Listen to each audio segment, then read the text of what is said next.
কে কে আপনি? মেয়েটি কোনো জবাব দেয় না। আজ দীপ্তর বিয়ে হয়েছে অনু নামের একটি মেয়ের সাথে। অনুর পরিবার ইসলামিক। বিয়েটা হয়েছে কঠোর পর্দায়, তাই কেউ বিয়েটার সময় বউয়ের মুখ দেখেনি। কিন্তু বাসরে যে মেয়েটি বসে আছে সে অনু না। কি হলো? কথা বলছেন না কেন? কে আপনি? আমি আরোহী, অনুর বড় বোন। আ আরোহী? কিন্তু কিন্তু অনু কোথায়? আমার তো অনুর সাথে বিয়ে হওয়ার কথা ছিল। আপনার তো আপনার তো বিয়ে হয়ে গিয়েছিল। মাথা নিচু করে ফিসফিস করে। অনু অনু নেই। নেই মানে? কোথায় নেই? সে কি অসুস্থ? কেন সে এখানে নেই? আপনারা কি করছেন এসব? আপনি এখানে কেন? ধীরে ধীরে মুখ তুলে দীপ্তর দিকে তাকায়। তার চোখে জল এবং গভীর শূন্যতা। অনু পালিয়ে গেছে দীপ্ত, বিয়ে ঠিক 2 ঘন্টা আগে। সে আমাদের কাউকে কিছু না জানিয়ে তার প্রেমিককে নিয়ে চলে গেছে। কি বলছেন আপনি? পালিয়ে গেছে? কিন্তু কেন? সে আমাকে কিছু জানায়নি কেন? আর আপনারা আপনারা এ কথা আমাকে না জানিয়ে? দীপ্তর হাত চেপে ধরে। দীপ্ত, আমার বাবা হার্ট অ্যাটাক করেছেন 6 মাস আগে। মা অসুস্থ। অনুর এই কাজটা যদি জানাজানি হতো, সমাজের মানুষ জানলে আমাদের মুখ দেখানো তাই হতো। তার উপর আমাদের পরিবারের অবস্থা, বাবা হয়তো সেটা সহ্য করতে পারতেন না। তিনি মরে যেতেন দীপ্ত, আমাদের কোনো উপায় ছিল না। স্তব্ধ হয়ে গেল। অবিশ্বাস আর ক্রোধের এক মিশ্রণ তার চোখে। সে হাত সরিয়ে নিল। আর তাই আপনারা আমাকে ঠকালেন? আপনারাই বা আপনারাই বা কেন ঠকলেন? আপনার তো বিয়ে হয়ে গিয়েছিল। আপনার স্বামী? আমার স্বামী, সে আমাকে ছেড়ে গেছে 3 বছর হলো। সে অন্য কাউকে বিয়ে করেছে। আমাদের ডিভোর্স হয়ে গেছে। আমার বৈধ বিয়ে হওয়ার কোনো বাধা ছিল না। কিন্তু আমি তো অনু না, আমি আপনার অনু না। শান্ত কিন্তু কঠিন স্বরে। আপনার বাবা মা কি জানেন যে আপনি এখানে? মাথা নাড়ে। না, তারা জানেন না। তারা শুধু জানেন যে অনু এখানে নেই। কিন্তু তাদের ধারণা হয়েছে যে হয়তো অনু ভয়ে আছে, অসুস্থ হয়ে গেছে। মা আর বাবা আমাকে অনুরোধ করলেন, আরোহী একটা দিনের জন্য শুধু তুই ঘোমটা দিয়ে তার পাশে বসে থাক। কাল সকালে আমরা ভেবে দেখব কি করা যায়। তারা জানতেন না যে অনু ফিরবে না। আর এটাও তারা জানতেন না যে আমি আপনাকে বিয়ে করে নিলাম। আপনি আপনি কি আমাকে বিয়ে করে নিয়েছেন? আপনারা কি আমার সাথে এই নাটকটা করেছেন? আমি কি এতই খেলার পাত্র ছিলাম? ঘোমটার কাপড়টা ছুঁড়ে ফেলে দিল। তার চোখ লাল কিন্তু কণ্ঠস্বর দৃঢ়। হ্যাঁ, আমি আপনাকে বিয়ে করেছি। আপনার হাত ধরে আমি কবুল বলেছি দীপ্ত। আমার হাতে এখনো মেহেদির রং শুকায়নি। আমি জানি এটা আপনার উপর অন্যায়, কিন্তু বিশ্বাস করুন, আমার উপরও কোনো কম অন্যায় হয়নি। আপনি তাহলে যা করেছেন তা সঠিক? আমি আপনার জীবনে জোর করে প্রবেশ করিনি। আমাকে এখানে জোর করে আনা হয়েছে। কোনো সবার জীবন নষ্ট করে দিয়েছি, কিন্তু আমি এটা মেনে নিতে পারিনি যে আমাদের 2 পরিবারের মান সম্মান নষ্ট হোক। দীর্ঘশ্বাস ফেলে আপনি কি চান এখন? দীপ্তর চোখের দিকে তাকালো। আমি শুধু চাই কাল সকালটা হোক। আপনি যদি কাল সকালে এই বিয়েটা অস্বীকার করতে চান, আপনি পারবেন। আমি আপনাদের বাড়ি থেকে নীরবে চলে যাব। অনু যা করেছে তার শাস্তি আমি একা মাথা পেতে নিব। কিন্তু এই রাগটার জন্য দয়া করে চুপ থাকুন। এই মিথ্যাটা থাকুক, যাতে কাল আপনার পরিবার বা আমার বাবা মা সামাজিকভাবে আঘাত না পান। আমাকে একটু সময় দিন দীপ্ত, প্লিজ। বাসর ঘরের আবছা আলোয় দীপ্ত দেখল আরোহীর চোখ। সেই চোখে কেবল অসহায়তা ছিল না, ছিল এক গভীর আত্মত্যাগ। অনু পালিয়ে গিয়ে যে ধ্বংসের জন্ম দিয়েছে, আরোহী কেবল সেটুকু সামলাবার চেষ্টা করছিল। দীপ্ত দেওয়ালে হেলান দিয়ে চুপ করে বসে রইল। তার চোখ বন্ধ, তার স্বপ্ন ভেঙে চুরমার। কিন্তু তার সামনে বসে থাকা নারীটি, সেও একই রকম এক ভাঙা স্বপ্নের শিকার। মধ্যরাত, বাইরে নিকষ অন্ধকার। বাসর ঘরের দরজা সশব্দে খুলে গেল। দীপ্ত ঘর থেকে বেরিয়ে এসে প্রায় ছুটে নিচের তলায় গেল, যেখানে তার বাবা দেলোয়ার সাহেব, মা আশা বেগম, বোন দীপা আর দুলাভাই আশিক ঘুমিয়েছিলেন। উঁচু চাপা অথচ দৃঢ় কণ্ঠে। বাবা, মা, দীপা, আশিক ভাই, সবাই ওঠো। এক্ষুনি সবাই উপরে এসো। আমার কিছু কথা বলার আছে। দীপ্তর কণ্ঠস্বরে এমন এক জরুরি ভাব ছিল যে সবাই ধর্মড়িয়ে উঠল। এই শুভক্ষণে মাঝরাতে এমন ডাক শুনে সবার মনে এক অজানা আশঙ্কার জন্ম হলো। দীপ্তের বাবা দেলোয়ার সাহেব বয়স্ক মানুষ, চোখে বিস্ময়। মা আশা বেগম, মুখে উদ্বেগ। বোন দীপা এবং দুলাভাই আশিক তড়িঘড়ি পোশাক সামলে এগিয়ে এলেন। কি হয়েছে বাবা? এখানে কি করছিস মাঝরাতে? বৌমা কি অসুস্থ? কঠিন মুখে। না মা, বৌমা অসুস্থ নয়।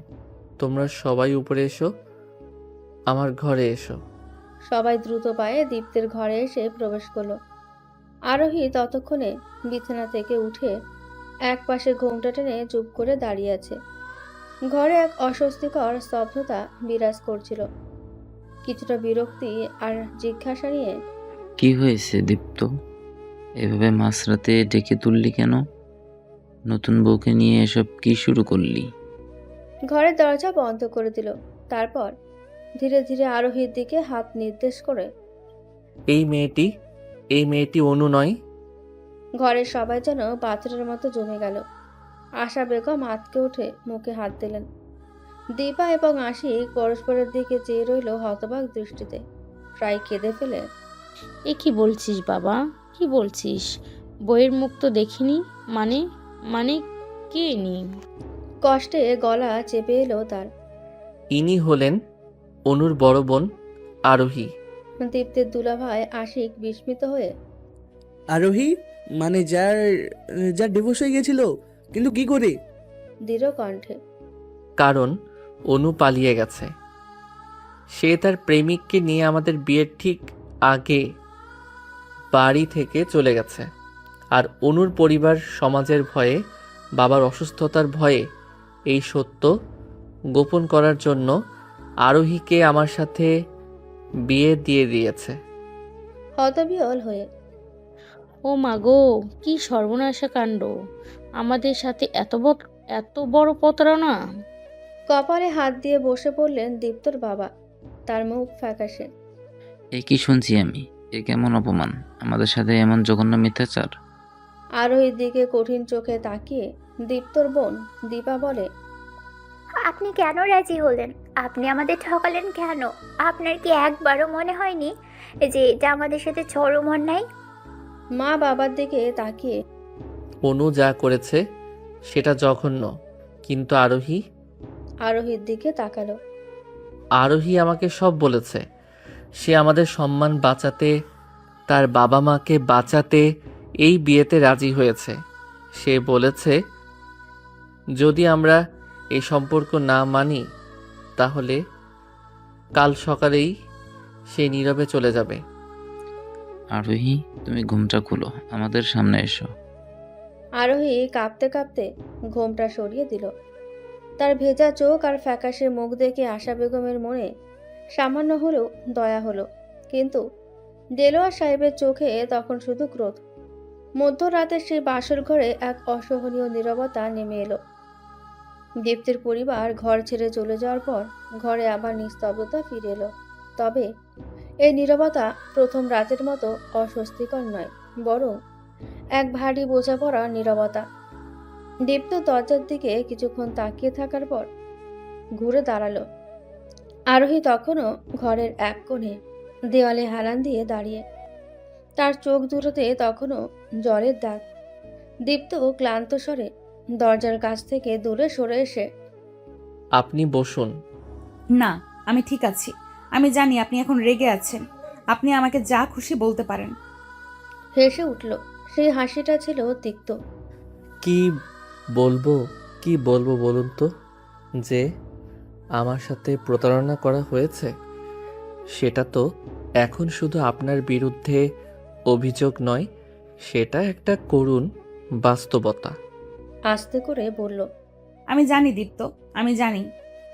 আপনি আপনার পরিবারের সম্মান বাঁচাতে যে ঝুঁকি নিয়েছেন তার জন্য আমি আপনাকে ঘৃণা করতে পারছি না, বরং একটা অসম্ভব পরিস্থিতিতে আপনি যা করেছেন তা আপনার সাহসের প্রমাণ, কিন্তু আমাকে মিথ্যার মধ্যে রাখাটা ঠিক হয়নি। এই বিয়েটা তো একটা লোক দেখানোর সমাধান নয়। আমার আর আমি আর কোনো উপায় দেখিনি। বাবা মা, বিশেষ করে বাবা, তিনি এই আঘাত সহ্য করতে পারতেন না। আমাকে ক্ষমা করবেন। আমি কাল সকালেই চলে যেতে চেয়েছিলাম। চলে যাবেন কোথায়? আপনি কি মনে করেন আপনার চলে যাওয়াটা আমাদের সমস্যার সমাধান করবে? লোকে তো জানবে না অনু পালিয়ে গেছে, তারা শুধু দেখবে বাসর রাতেই বউ চলে গেছে। তাতেও তো আমার পরিবারের মান যাবে। দীপ্ত জানালার দিকে এগিয়ে গেল। রাত গভীর, কিন্তু তার ভেতরের দুশ্চিন্তা তাকে ঘুমাতে দিচ্ছিল না। জানালার দিকে তাকিয়ে, দেখুন আরোহী, অনু আমাদের দুজনের জীবনটাই এক লহমায় পাল্টে দিয়েছে, কিন্তু আমরা এখন এই মুহূর্তের পরিস্থিতিটা সামাল দেব, অন্তত আপাতত। আপনি কি করতে চান? দীপ্ত ঘুরে দাঁড়ালো, চোখে দৃঢ়তা। আমি আপনার মা বাবাকে ডাকতে চাই। আমি তাদের কাছ থেকে সব শুনতে চাই। তারা কিভাবে আমার সাথে এমনটা করতে পারলেন তা আমার জানা দরকার। তারপর আমরা ঠিক করব এই সম্পর্কটা লোক দেখানো একটা চুক্তি হবে, নাকি এর একটা সম্মানজনক পরিণতি দেওয়া যায়। আতঙ্কিত হয়ে, আমার বাবা তো খুব অসুস্থ। তিনি এই চাপ সহ্য করতে পারবেন না। প্লিজ দীপ্ত, আপনি যা চান আমাকে বলুন, আমি আপনার সব কথা মানব। কিন্তু বাবা। আপনি চিন্তিত হবেন না, আমি চিৎকার বা অপমান করব না। তবে এই বিষয়টা তাদের এড়িয়ে গিয়ে সমাধান করা সম্ভব নয়। তারা এই ঘটনার মূল হোতা। আপনি এক্ষুনি তাদের ফোন করুন, বলুন আমাদের পরিবার তাদের এখনই ডাকছে। আপনি তাদের নাম বলুন। দীর্ঘশ্বাস ফেলে, হতাশা আর ভয়ের মিশ্রণে, আমার বাবার নাম আশরাফ খান, মায়ের নাম আয়লা খাতুন। ঠিক আছে, তাদের বলুন ভোরের আলো ফোটার আগেই যেন তারা আমার বাড়িতে আসেন। জরুরি পারিবারিক কথা আছে। আমি আশা করি তারা মিথ্যার আশ্রয় নেবেন না। আরোহী ফোনটা হাতে নিল। তার হাত কাঁপছিল। সে জানে এই ফোন কলটা তার পরিবারের ওপর কি চাপ সৃষ্টি করতে চলেছে, কিন্তু তার আর কোনো পথ ছিল না। দীপ্ত থেকে একবার অসহায় দৃষ্টিতে তাকিয়ে সে আশরাফ সাহেব আর আয়লা খাতুনের নম্বরে ডায়াল করলো। বাসর ঘরের নীরবতা ভেঙে গেল ফোনের মৃদু রিংটংয়ে। ফোনে কাপা গলায়, বাবা, তুমি আর মা, তোমরা এক্ষুনি দীপ্তের বাড়ি চলে এসো, এক্ষুনি। আরোহীর ফোন পেয়ে আশরাফ সাহেব এবং আয়লা খাতুনের বুকে যেন বাজ পড়ল। তারা জানতেন অনু পালিয়ে যাওয়ায় যে চরম মিথ্যাচার তারা করেছেন তা বেশিক্ষণ চাপা থাকবে না, কিন্তু বাসর রাতের প্রথম প্রহরে এভাবে ডাক আসবে তা তারা ভাবেননি। অসুস্থ আশরাফ সাহেব কাঁপতে কাঁপতে উঠলেন। আয়লা খাতুন দু হাতে তার স্বামীর হাত চেপে ধরে কাঁদতে লাগলেন, কান্নাজড়িত কণ্ঠে, এ কি হলো আমাদের? এ কেমন বিপদ! অনু আমাদের ডুবিয়ে দিল। এখন কি হবে গো? দেলোয়ার সাহেব যদি অপমান করেন? দুর্বল কিন্তু দৃঢ় কণ্ঠে, কেঁদো না আয়লা, যা হওয়ার হয়ে গেছে। আরোহী একা সব সামলাচ্ছে, ওকে এভাবে ফেলে দেওয়া যায় না। যেতে তো হবেই, সত্যের সম্মুখীন হতেই হবে। ফজরের আজান তখনও পড়েনি। ঘোর অন্ধকার আর শিশিরের ঠান্ডা ভেঙে তারা দুজন দীপ্তর বাড়িতে এসে পৌঁছালেন। গাড়ি থেকে নামার আগেই তারা দেখলেন দীপ্তর বাড়ির মূল ফটকের ভেতরেই আলো জ্বলছে। দেলোয়ার সাহেব নিজে এসে গেট খুলেন। কাঠিন্য মিশ্রিত এক শীতল কণ্ঠ, আসুন আশরাফ সাহেব, আসুন, আপনারা ভেতরে আসুন। দেলোয়ার সাহেবের মুখ দেখেই আশরাফ সাহেব এবং আয়লা খাতুন বুঝতে পারলেন সব ফাঁস হয়ে গেছে। দেলোয়ার সাহেব চেহারায় কোনো রাগ ছিল না, ছিল শুধু চরম অপমান আর হতাশার ছাপ। আশা বেগম এবং দীপা বাড়ির বসার ঘরেই অপেক্ষারত ছিলেন, হাত কসলাতে কসলাতে মাথা নিচু করে। দেলোয়ার সাহেব, আমার শরীরটা। শান্তভাবে বাধা দিয়ে, শরীরের কথা পরে হবে। আশরাফ সাহেব, আগে চলুন, বাসা যাক। আগে চলুন বসা যাক। আপনারা এমন জঘন্য একটা কাজ কেন করলেন সেই কারণটা তো জানা দরকার। বাসর ঘরে প্রবেশ করতেই আরোহীর বাবা মা দেখলেন দীপ্ত, আরোহী, দেলোয়ার সাহেব, আশা বেগম, দীপা এবং আশিক সবাই কঠিন দৃষ্টিতে তাদের দিকে তাকিয়ে আছেন। ঘরের ঠিক মাঝখানে যেন কাঠগড়ায় দাঁড়িয়ে আশরাফ সাহেব এবং আয়লা খাতুন। আরোহী তার বাবা মাকে দেখে কেঁদে ফেলল। কাঁদতে কাঁদতে আরোহীর দিকে ছুটে যেতে চাইলেন। আশা বেগম ধমকে উঠলেন। আমার অনু কোথায় মা? অনু কি করছে আমাদের সাথে? অনু কি করেছে সেটা তো আপনার মেয়ে এখন আমাদের জানিয়েছে। আপনি আপনার মেয়েকে ধরবেন না, বরং বলুন কেন আপনারা আমাদের ছেলেকে, আমাদের পরিবারকে এমনভাবে অপমান করলেন?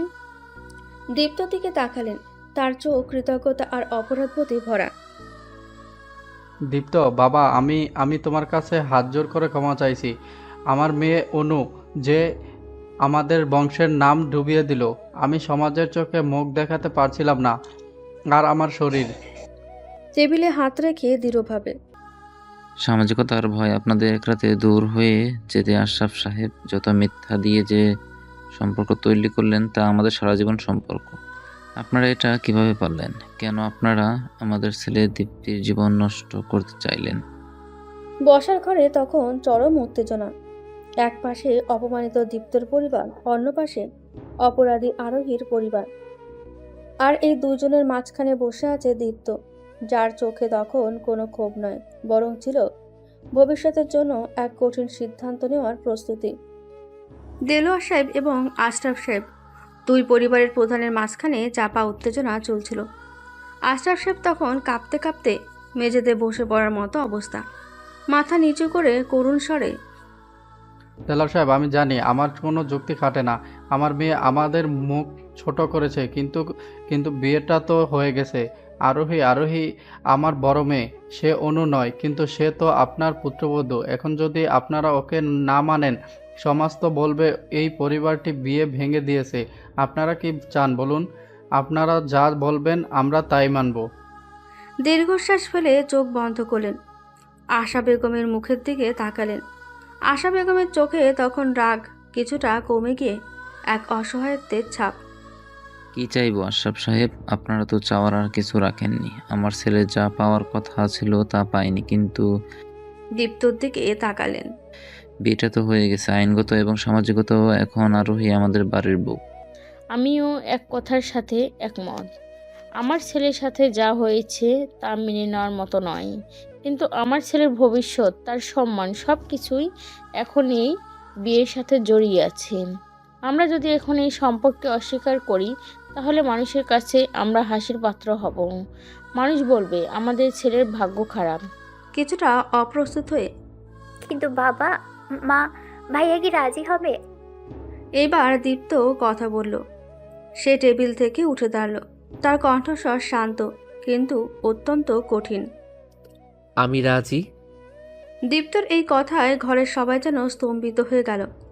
আরোহী চোখ তুলে দীপ্তর দিকে তাকালো, বিস্ময় আর অবিশ্বাসের দৃষ্টিতে আশরাফ সাহেব এবং আয়লা খাতুনের দিকে তাকিয়ে।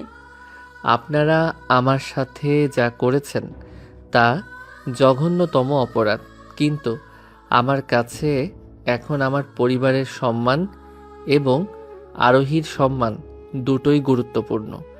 অনু যা করেছে তার শাস্তি আরোহী বা আমার পরিবার কেউই পেতে পারে না। বিয়ে হয়ে গেছে, তাই আরোহী আমাদের পরিবারের পুত্রবধূ আর আমার স্ত্রী। ধীরে ধীরে সম্মতি জানালেন।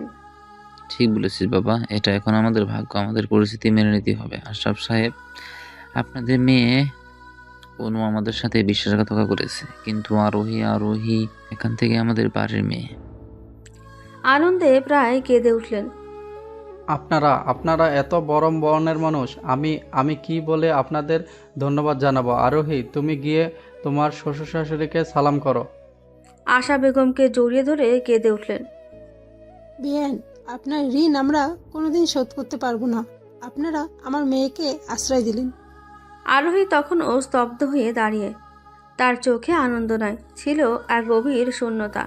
সে জানত এই বিয়েতে তার স্বামী তার উপর কোনো অধিকার প্রতিষ্ঠা করতে পারবে না। সে এগিয়ে গিয়ে দেলোয়ার সাহেব ও আশা বেগমের পায়ে হাত দিয়ে সালাম করলো। তারা দুইজন দ্বিধা কাটিয়ে আরোহীকে বুকে টেনে নিলেন, কিন্তু দীপ্ত তখনও দূরে দাঁড়িয়ে। আশরাফ সাহেব, আপনারা এখন যান। কাল সকালে আপনারা সবাই আবার আসবেন।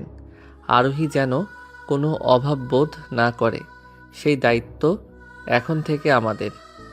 কিন্তু একটা কথা মনে রাখবেন, অনু যেন কোনো দিন আমার বা আরোহীর কাছে ফিরে না আসে।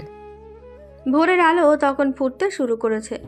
দুই পরিবারই এক কঠিন সত্য মেনে নিয়ে এক অস্বাভাবিক সমঝোতায় পৌঁছালো। আরোহীর বাবা মা কৃতজ্ঞতা ও অপরাধ বোধ নিয়ে বিদায় নিলেন। আরোহী তখন একা দীপ্তর দিকে তাকালো, ফিসফিস করে। কেন করলেন এটা? আপনি তো আমাকে চলে যেতে দিতে পারতেন। চোখে চোখ রেখে কঠিন স্বরে।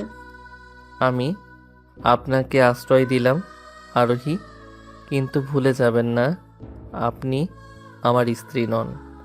আপনি আমার পরিবারের সম্মান বাঁচানোর জন্য আনা এক প্রতিস্থাপন। আমাদের এই সম্পর্ক শুধু লোক দেখানোর জন্য। ভোরের আলো ফোটার পর আরোহী ও দীপ্তর জীবনে এক নতুন অধ্যায় শুরু হলো। এক অস্বাভাবিক সংসার জীবন। বাইরে থেকে সবকিছুই স্বাভাবিক। আশরাফ সাহেব এবং আয়লা খাতুন সকালে মিষ্টিমুখ করতে এলেন। আশেপাশের আত্মীয় স্বজনও নববধূকে দেখতে আসছিলেন। আরোহী ঘোমটা টেনে মুখে লাজুক হাসি ফুটে সবার সামনে যাচ্ছিল। দীপা আর আশিকও নিজেদের স্বাভাবিক রাখার চেষ্টা করছিল। দেলোয়ার সাহেব এবং আশা বেগমও সবার সামনে আরোহীকে আদর করে গ্রহণ করলেন, যাতে সমাজে কোনো কথা না ওঠে। কিন্তু তাদের ঘর এখন এক অচেনা শীতল ঘরে পরিণত হয়েছে। দিনের সব আনুষ্ঠানিকতা শেষ হওয়ার পর রাত নামল। আরোহী এখন দীপ্তের ঘরে। সে চুপচাপ বিছানার এক কোণে বসে আছে। দীপ্ত ঘরে ঢুকলো, কিন্তু তার চোখে সেই শীতল কাঠিন্য। দরজা বন্ধ করে আলমারির দিকে যেতে যেতে। আপনি পোশাক পাল্টে নিন, আর এখানে এভাবে বসে থাকার দরকার নেই। ধীরে ধীরে উঠে দাঁড়ালো। আপনি কি আমার সাথে কথা বলবেন না? পোশাক বের করতে করতে। কি কথা বলবো? বাসর রাতে আমাদের দুজনের যে কথা হওয়া উচিত ছিল, সেটা তো অনেক আগেই শেষ হয়ে গেছে। এখন আমাদের মধ্যে যা আছে তা শুধু একটা চুক্তি। কষ্ট নিয়ে। চুক্তি? হ্যাঁ, চুক্তি। আপনি আমার পরিবারের সম্মান বাঁচালেন, আর আমি আপনার। এই বাড়িতে আপনার কোনো অভাব হবে না। আপনি সব সুযোগ সুবিধা পাবেন, কিন্তু আমাদের মধ্যে স্বামী স্ত্রীর কোনো সম্পর্ক থাকবে না। মাথা নিচু করে। আমি সেটাই আশা করেছিলাম। আমি জানি আপনি কোনোদিনও আমাকে আপনার স্ত্রী হিসেবে মেনে নিতে পারবেন না। ঠান্ডা হেসে। ঠিক জানেন, অনু পালিয়ে গেছে। এটা আমার কাছে বড় আঘাত নয়, বড় আঘাত হলো আমার সাথে এই প্রতারণা। আরোহী, আপনি আমার জীবনকে একটা মিথ্যার উপর দাঁড় করিয়ে দিয়েছেন। আমি আপনাকে ঘৃণা করি না, তবে আপনার সাথে স্বাভাবিক হতে আমার অনেক সময় লাগবে। চোখের জল সামলে। আমি আপনার ঘরে আপনার স্ত্রীর পরিচয়ে থাকব, কিন্তু আমি আপনার কোনো ব্যক্তিগত বিষয়ে হস্তক্ষেপ করব না। আমি আপনার জীবন সহজ করার চেষ্টা করব, কিন্তু সবার সামনে। কথা কেড়ে নিয়ে। সবার সামনে আমরা স্বামী স্ত্রী। আপনি আমার সাথে হাসবেন, গল্প করবেন এবং আমার পাশে দাঁড়াবেন। বাইরের কারো কাছে যেন বিন্দুমাত্র সন্দেহ না হয় যে আমাদের মধ্যে কিছু অস্বাভাবিক আছে। আমরা দুজনেই এই মিথ্যাটা বহন করব। ঠিক আছে, আমি প্রস্তুত। আমি আপনাকে কথা দিচ্ছি, এই সংসারের কোনো কাজে আমি ফাঁকি দেব না। আমি আপনার বাবা মাকে নিজের বাবা মায়ের মতোই দেখব। আরোহীর দিকে একবার তাকালো। তার চোখে এক মুহূর্তের জন্য যেন কৌতূহল দেখা গেল। এই মেয়েটি এত সহজে সব মেনে নিচ্ছে। ভালো, আপনি আপনার জিনিসপত্র গুছিয়ে নিন। আমি আজ রাতে ড্রয়িং রুমের সোফায় ঘুমাবো। না, আপনার দরকার নেই। আমি সোফায় ঘুমাবো। এটা আপনার শ্বশুর বাড়ি, আপনি সোফায় ঘুমাবেন কেন? আপনি বিছানায় ঘুমাবেন। আমি আপনাকে স্পর্শ করব না, এতে কোনো ভুল বোঝাবুঝির অবকাশ নেই। দীপ্ত ঘর থেকে বের হয়ে গেল। আরোহী চুপচাপ বিছানার দিকে এগিয়ে গেল। এটি বাসসজ্জা, নতুন ফুলের সুবাসে ঘর ভরে আছে, কিন্তু আরোহী জানে এই বিছানায় আজ থেকে শুধু নির্জনতা আর দূরত্বই রাজত্ব করবে। তাদের লোক দেখানো সংসার জীবন শুরু হয়ে গেল। দীপ্ত আরোহীকে ঘরে একা রেখে ড্রয়িং রুমের সোফায় চলে যাওয়ার কিছুক্ষণ পর দীপা আর আশিক তাদের নিজেদের ঘরে ঢুকলো। দুজনে দিনের নাটকীয়তা আর মধ্যরাতের ঘটনার ধাক্কা সামলে ওঠার চেষ্টা করছিল। তারা ফিসফিসিয়ে কথা বলছিল, কারণ রাতে দেলোয়ার সাহেব খুব সামান্য আওয়াজও শুনতে পান। ঘর থেকে আলো নিভিয়ে দিয়ে দীপার কাছে এসে, দীপা, তুমি কি এখনো বিশ্বাস করতে পারছো না যে কি ঘটে গেল? অনু এমন একটা কাজ করতে পারলেও? উত্তেজিত স্বরে প্রায় ফিসফিস করে, বিশ্বাস কি করে করবো আশিক? আমার ভাইটার জীবনটা আরোহীকে দেখেছো? এমন মুখ করে আছে যেন সে কোনো অপরাধ করেনি, বরং বিরাট ত্যাগ স্বীকার করেছে। তোমার কি মনে হয় যে অভিনয় করছে? জানি না, তবে তার বাবার জন্য সে যেটা করেছে সেটা বিরাট ঝুঁকি।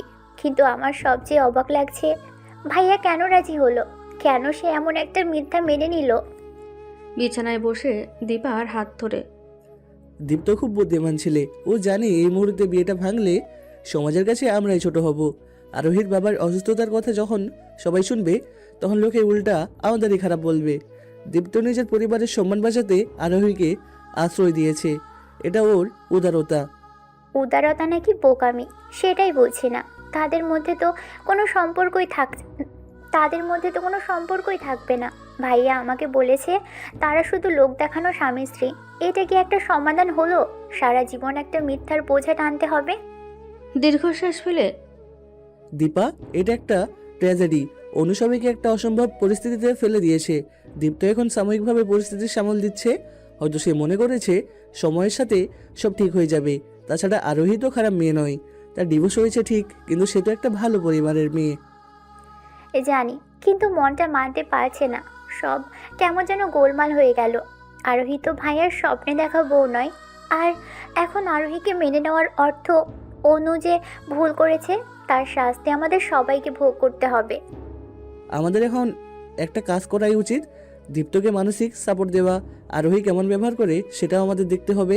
আমার মনে হয় আরোহী যেহেতু এই পরিবারে থাকতে রাজি হয়েছে, সেসব মেনেই নিয়ে এসেছে। সে হয়তো দীপ্তের জীবনকে সহজ করার চেষ্টা করবে। তুমি ঠিক বলেছ। আমার মা তো আরোহীকে এখনই নিজের মেয়ের মতো দেখতে শুরু করে দিয়েছেন। বাবাও মেনে নিয়েছেন। এখন আমাদেরও আর কোনো উপায় নেই।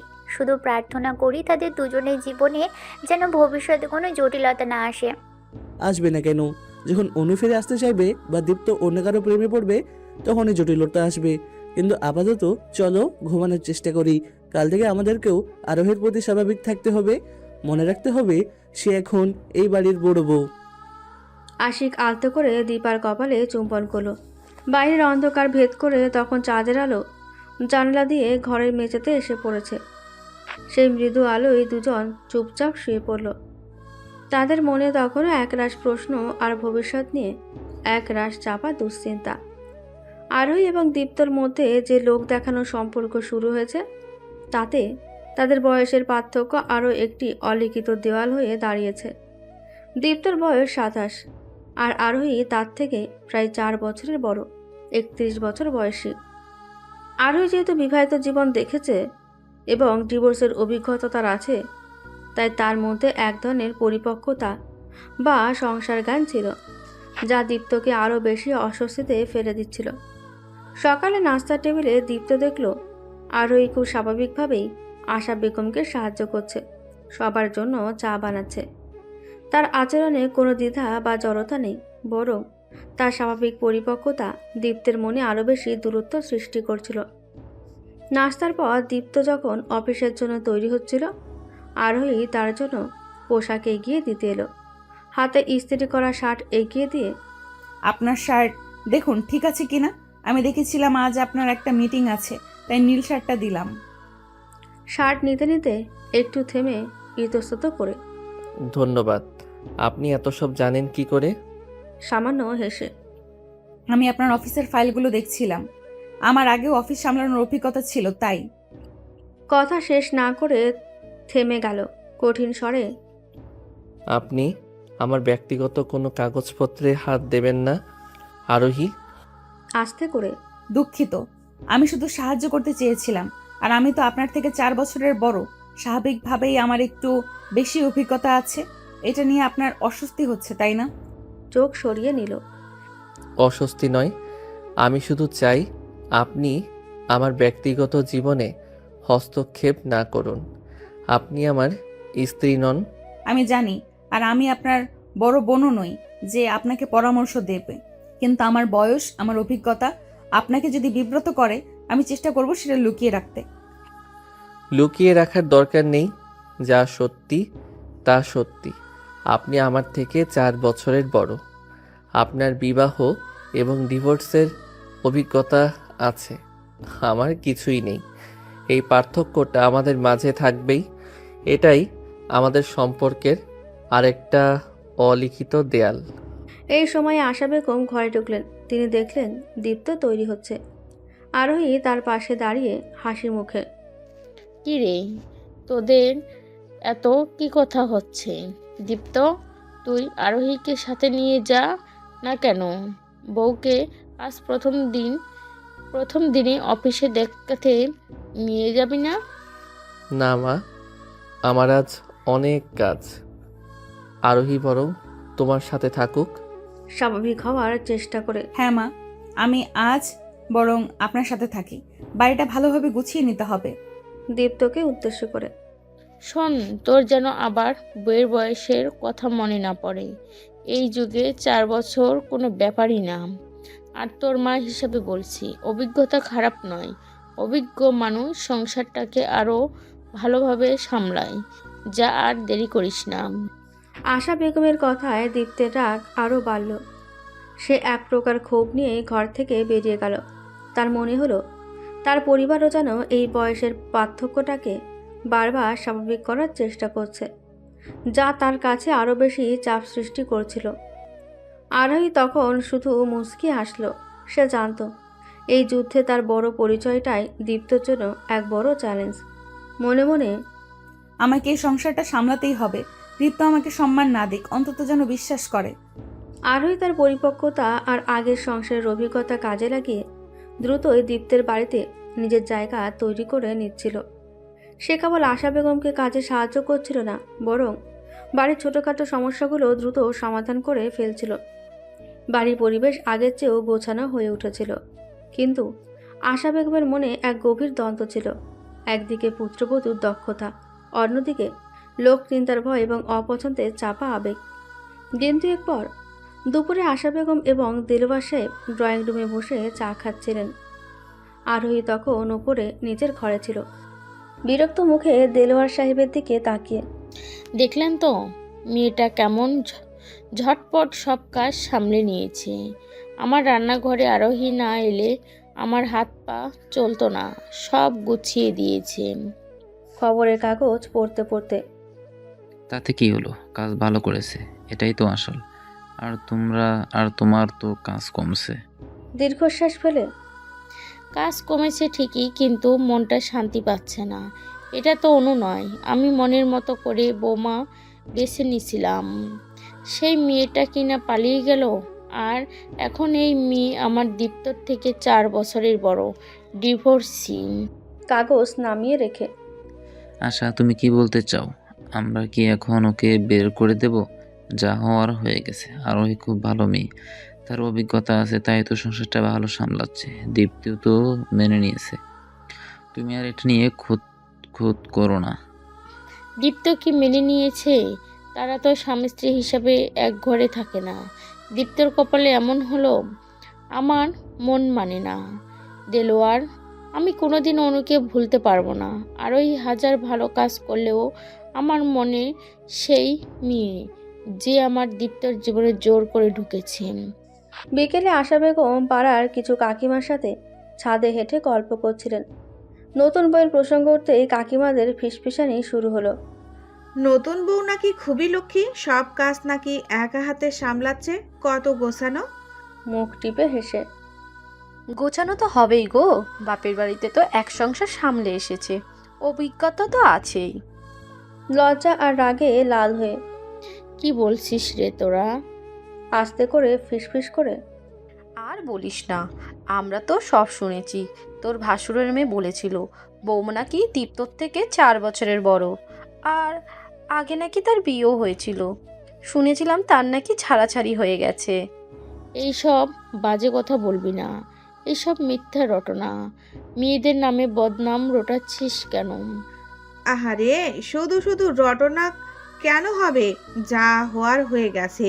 কিন্তু এত ভালো ছেলের কপালে শেষমেশ একটা বয়স্ক ডিভোর্সি মেয়ে, তোর মন তো ভাঙবেই। আমাদেরই খারাপ লাগছে। অনু নাকি দেখতে পরী ছিল। কাকিমাদের কথাগুলো আশা বেগমের মনে বিষের মতো বিঁধল। তিনি রাগে অপমানে আরোহীর ওপর আরও বেশি বিরক্ত হয়ে উঠলেন। তিনি দ্রুত নিচে নেমে এলেন। আশা বেগম সিঁড়ি দিয়ে নামতে নামতে দেখলেন আরোহী বারান্দায় দাঁড়িয়ে গাছগুলোর পরিচর্যা করছে। আরোহীর কোনো দোষ না থাকলেও আশা বেগমের মনে হলো এই লোকনিন্দা, এই অপমানের কারণ শুধু আরোহী। তীক্ষ্ণ দৃষ্টিতে আরোহীর দিকে তাকিয়ে কিন্তু সরাসরি কোনো কথা না বলে, তোমার তো দেখছি হাত পা চলে ভালোই। বারান্দার সব গাছ কি তোমার বাবার বাড়ি থেকে নিয়ে এসেছো? এই বাড়ির জিনিসপত্র তোমার পছন্দ হচ্ছে না? আচমকা শাশুড়ির এমন রুক্ষ আচরণে চমকে উঠল আরোহী। শান্তভাবে, না মা, আমি শুধু মরা পাতা ছেটে দিচ্ছিলাম। ঘরদোর সব আপনার পছন্দ অনুযায়ী সাজাবো। আর কোনো কথা না বলে রাগে ফুঁসতে ফুঁসতে রান্নাঘরের দিকে চলে গেলেন আশা বেগম। আরোহী বুঝতে পারল আশা বেগম তাকে এখনও মন থেকে মেনে নিতে পারেনি। বাইরের লোকের খোঁচা আর নিজের অপছন্দের কারণেই তার শাশুড়ি ভেতরে ভেতরে পড়ছেন। আরোহী দীর্ঘশ্বাস ফেলল। সে জানত এই যুদ্ধে জয়ী হতে তাকে কেবল দীপ্ত নয়, তার শ্বশুর শাশুড়ি এবং সবার মন জয় করতে হবে। দীপ্ত আর আরোহীর লোক দেখানো সংসার যখন সবেমাত্র এক অদ্ভুত রুটিনে অভ্যস্ত হচ্ছে, তখনই তাদের জীবনে এলো অপ্রত্যাশিত এক পরিবর্তন। একদিন রাতে খাবারের টেবিলে দেলোয়ার সাহেব দীপ্তকে জিজ্ঞেস করলেন, তোর অফিসের কি খবর? দীপ্ত তখন ঘোষণা করল সেই খবর যা তার জীবনে আরও এক নতুন জটিলতা নিয়ে এলো খাবার টেবিলে। আমার একটা বদলির অর্ডার এসেছে বাবা। অবাক হয়ে, বদলি কোথায়? ঢাকায়, হেড অফিসে। Permanent transfer. কালই কনফার্মেশন লেটার এসে যাবে। বাড়ির সবাই খুশি হলো। ঢাকায় বদলি মানে কেরিয়ারের উন্নতি। কিন্তু আশা বেগম আরোহীর দিকে তাকালেন খুশি হয়েও উদ্বেগ নিয়ে। এত খুব ভালো খবর, কিন্তু এখন কি হবে? আরোহীকে নিয়ে যাবি তো? দৃঢ় কণ্ঠে নিজের অজান্তেই আরোহীর দিকে একবার তাকিয়ে, না মা, আমার ওখানে প্রথমে একটা ছোট অফিস কোয়ার্টার পাবো, খুব কম দিনের জন্য। আমি চাইছি প্রথম 1-2 মাস আমি একা গিয়ে সেটেল করি, তারপর সব কিছু গুছিয়ে আরোহীকে নিয়ে যাব। সাথে সাথেই আপত্তি তুললেন, এ কি বলছিস তুই? এই তো কদিন হলো বিয়ে হলো, এখন বউকে ফেলে রেখে একা একা যাবি? পাড়ার লোক কি বলবে, সমাজ কি বলবে? বলবে বিয়ে করে বউকে ফেলে রেখে চলে গেল। নির্ঘাত বইয়ের কোনো খুঁত আছে? শান্তভাবে কিন্তু চাপ দিয়ে। আচ্ছা, ঠিকই বলেছে দীপ্ত, তুই সদ্য বিবাহিত, আরোহী এখন আমাদের পরিবারের সম্মান। তুই ওকে একা রেখে গেলে সবাই কানাঘুষা করবে। আরোহীর বাবার পরিবার সবে সমাজে মুখ দেখানোর সাহস পাচ্ছে, তাদের আবার অপদস্থ করিস না। ভাইয়ের পক্ষ নিয়ে, ভাইয়া তো ঠিকই বলেছে বাবা, নতুন জায়গায় গুছিয়ে নিতে সময় লাগবে। আরোহী মার সাথে থাকলে মায়েরও সুবিধা হবে। পরিস্থিতি বুঝে, দীপ্ত শোনো, তুমি বরং আরোহীকে সাথে নিয়ে যাও। তোমার কাজ শেষ হয়ে গেলে আরোহী তখন ফিরে আসতে পারে, কিন্তু প্রথম যাওয়াটা একসাথে হওয়া উচিত, এটাই সামাজিক নিয়ম। ভেতরে ভেতরে প্রচণ্ড বিরক্ত হলো। তার মনে হলো সবাই যেন তাকে বাধ্য করছে, তার এই মিথ্যা বিয়ের বোঝাটাকে টেনে নিয়ে যেতেই হবে। কিন্তু আমার তো ওকে নিয়ে যেতে মন চাইছে না। এটা তো এই প্রথম কথা বলল শান্ত বিনয়ী কণ্ঠে। মা বাবা আপনারা চিন্তা করবেন না। দীপ্তের যদি সমস্যা হয় আমি এখানেই থাকি, আমি সব কিছু গুছিয়ে রেখে দিব। দীপ্ত হঠাৎ আরোহীর দিকে কঠিন চোখে তাকালো। তার মনে হলো আরোহী খুব সহজেই নিজেকে ত্যাগী দেখাচ্ছে, যা তার বিরক্তিকে আরও বাড়িয়ে তুলল। চূড়ান্ত রায় দিলেন দেলোয়ার সাহেব।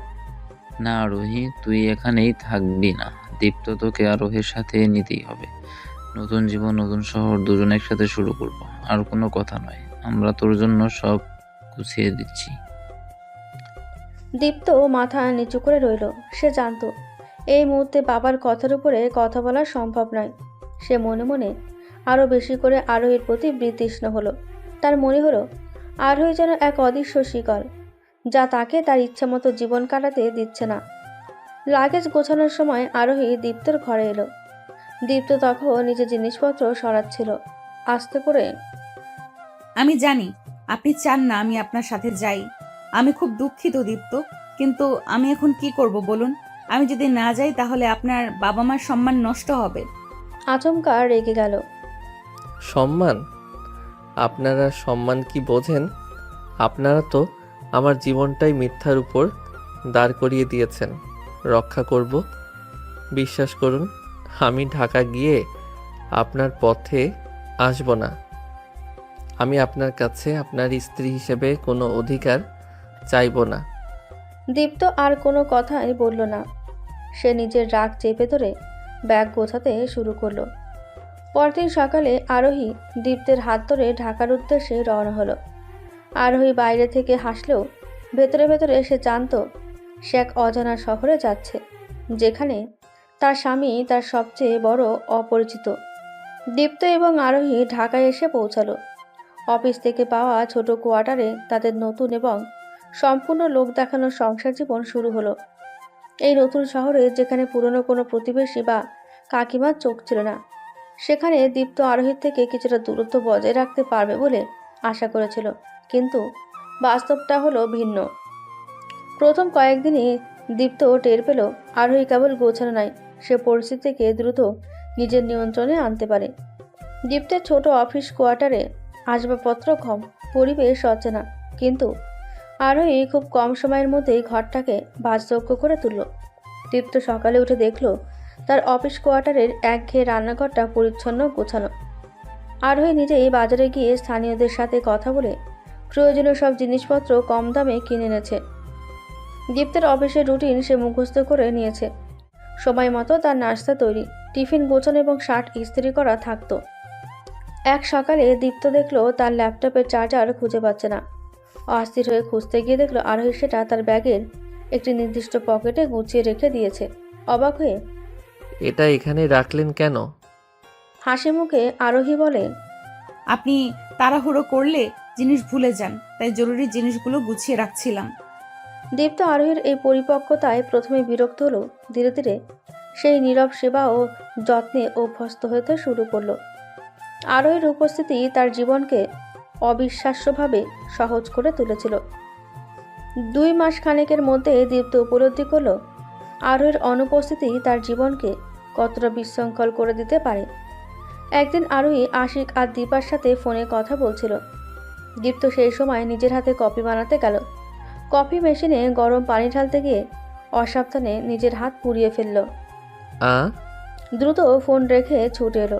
কি হলো, হাত পুড়িয়েছেন? তাড়াতাড়ি ফ্রিজ থেকে বরফ বের করে আনে এবং যত্ন করে দীপ্তর হাতে লাগায়। এত অসতর্ক কেন আপনি? দীপ্ত যন্ত্রণা ও লজ্জায় চুপ করে থাকে। বরফ পানি লাগিয়ে নরম স্বরে, আপনি অফিসে গিয়ে ড্রেসিং করে নেবেন, আর একটু সাবধানে থাকুন। আপনি এতগুলো বছর একা ছিলেন কি করে? একটু অপ্রস্তুত হয়ে, আমি কফি বানাই না, দীপা বানাতো। মানে আমি কফি সব থেকে আনতাম। সেদিন দীপ্ত সারাদিন অস্বস্তিতে ছিল। সে বুঝতে পারল আরোহী চলে গেলে তার কি অবস্থা হবে। আরোহী কেবল তার ঘরের কাজই করছিল না, সে আসলে তার জীবনটাকে গুছিয়ে দিচ্ছিল। তার পরিপক্কতা, তার নীরব যত্ন, সব মিলিয়ে দীপ্তের মনের দেওয়ালটা আস্তে আস্তে ভাঙতে শুরু করলো। তার মনে হলো অনু ছিল তার স্বপ্ন, আর আরোহী হলো তার বাস্তব, যে বাস্তব তাকে নির্ভরতা দেয়, নিরাপত্তা দেয়। রাতে দীপ্ত সোফায় শুয়েছিল, আরোহী ঘরে ছিল। ঘুমানোর আগে আরোহী দরজা খুলে তার দিকে তাকালো, আস্তে করে। মশা কামড়াচ্ছে না তো? আপনি সোফায় এত কষ্ট করে শুয়ে আছেন, আমার খারাপ লাগে। দীপ্ত সোফা থেকে উঠে বসলো। তার চোখে এখন আর বিরক্ত নেই, বরং এক গভীর চিন্তা। আপনি যান, আমার মশা কামড়াচ্ছে না। আরোহী চলে যাওয়ার পর দীপ্ত সোফায় হেলান দিয়ে বসে রইল। সে স্বীকার করতে বাধ্য হলো, এখন আর তার আরোহীকে অপছন্দ হয় না। সে বুঝতে পারল তার জীবনটা আরোহীকে ছাড়া চলছে না। আমি যে মেয়েটাকে ঘৃণা করতে চেয়েছিলাম, সেই মেয়েটাই আমার জীবনে এত সহজে মিশে গেল কি করে? ও আমার থেকে বয়সে বড়, কিন্তু ওর হাতের ছোঁয়া, ওর যত্ন আমার সব অভ্যাস বদলে দিচ্ছে। আমি ওকে ছাড়া থাকতে পারবো না। আমি কি ওকে ভালোবেসে ফেলছি নাকি শুধু নির্ভর করছি?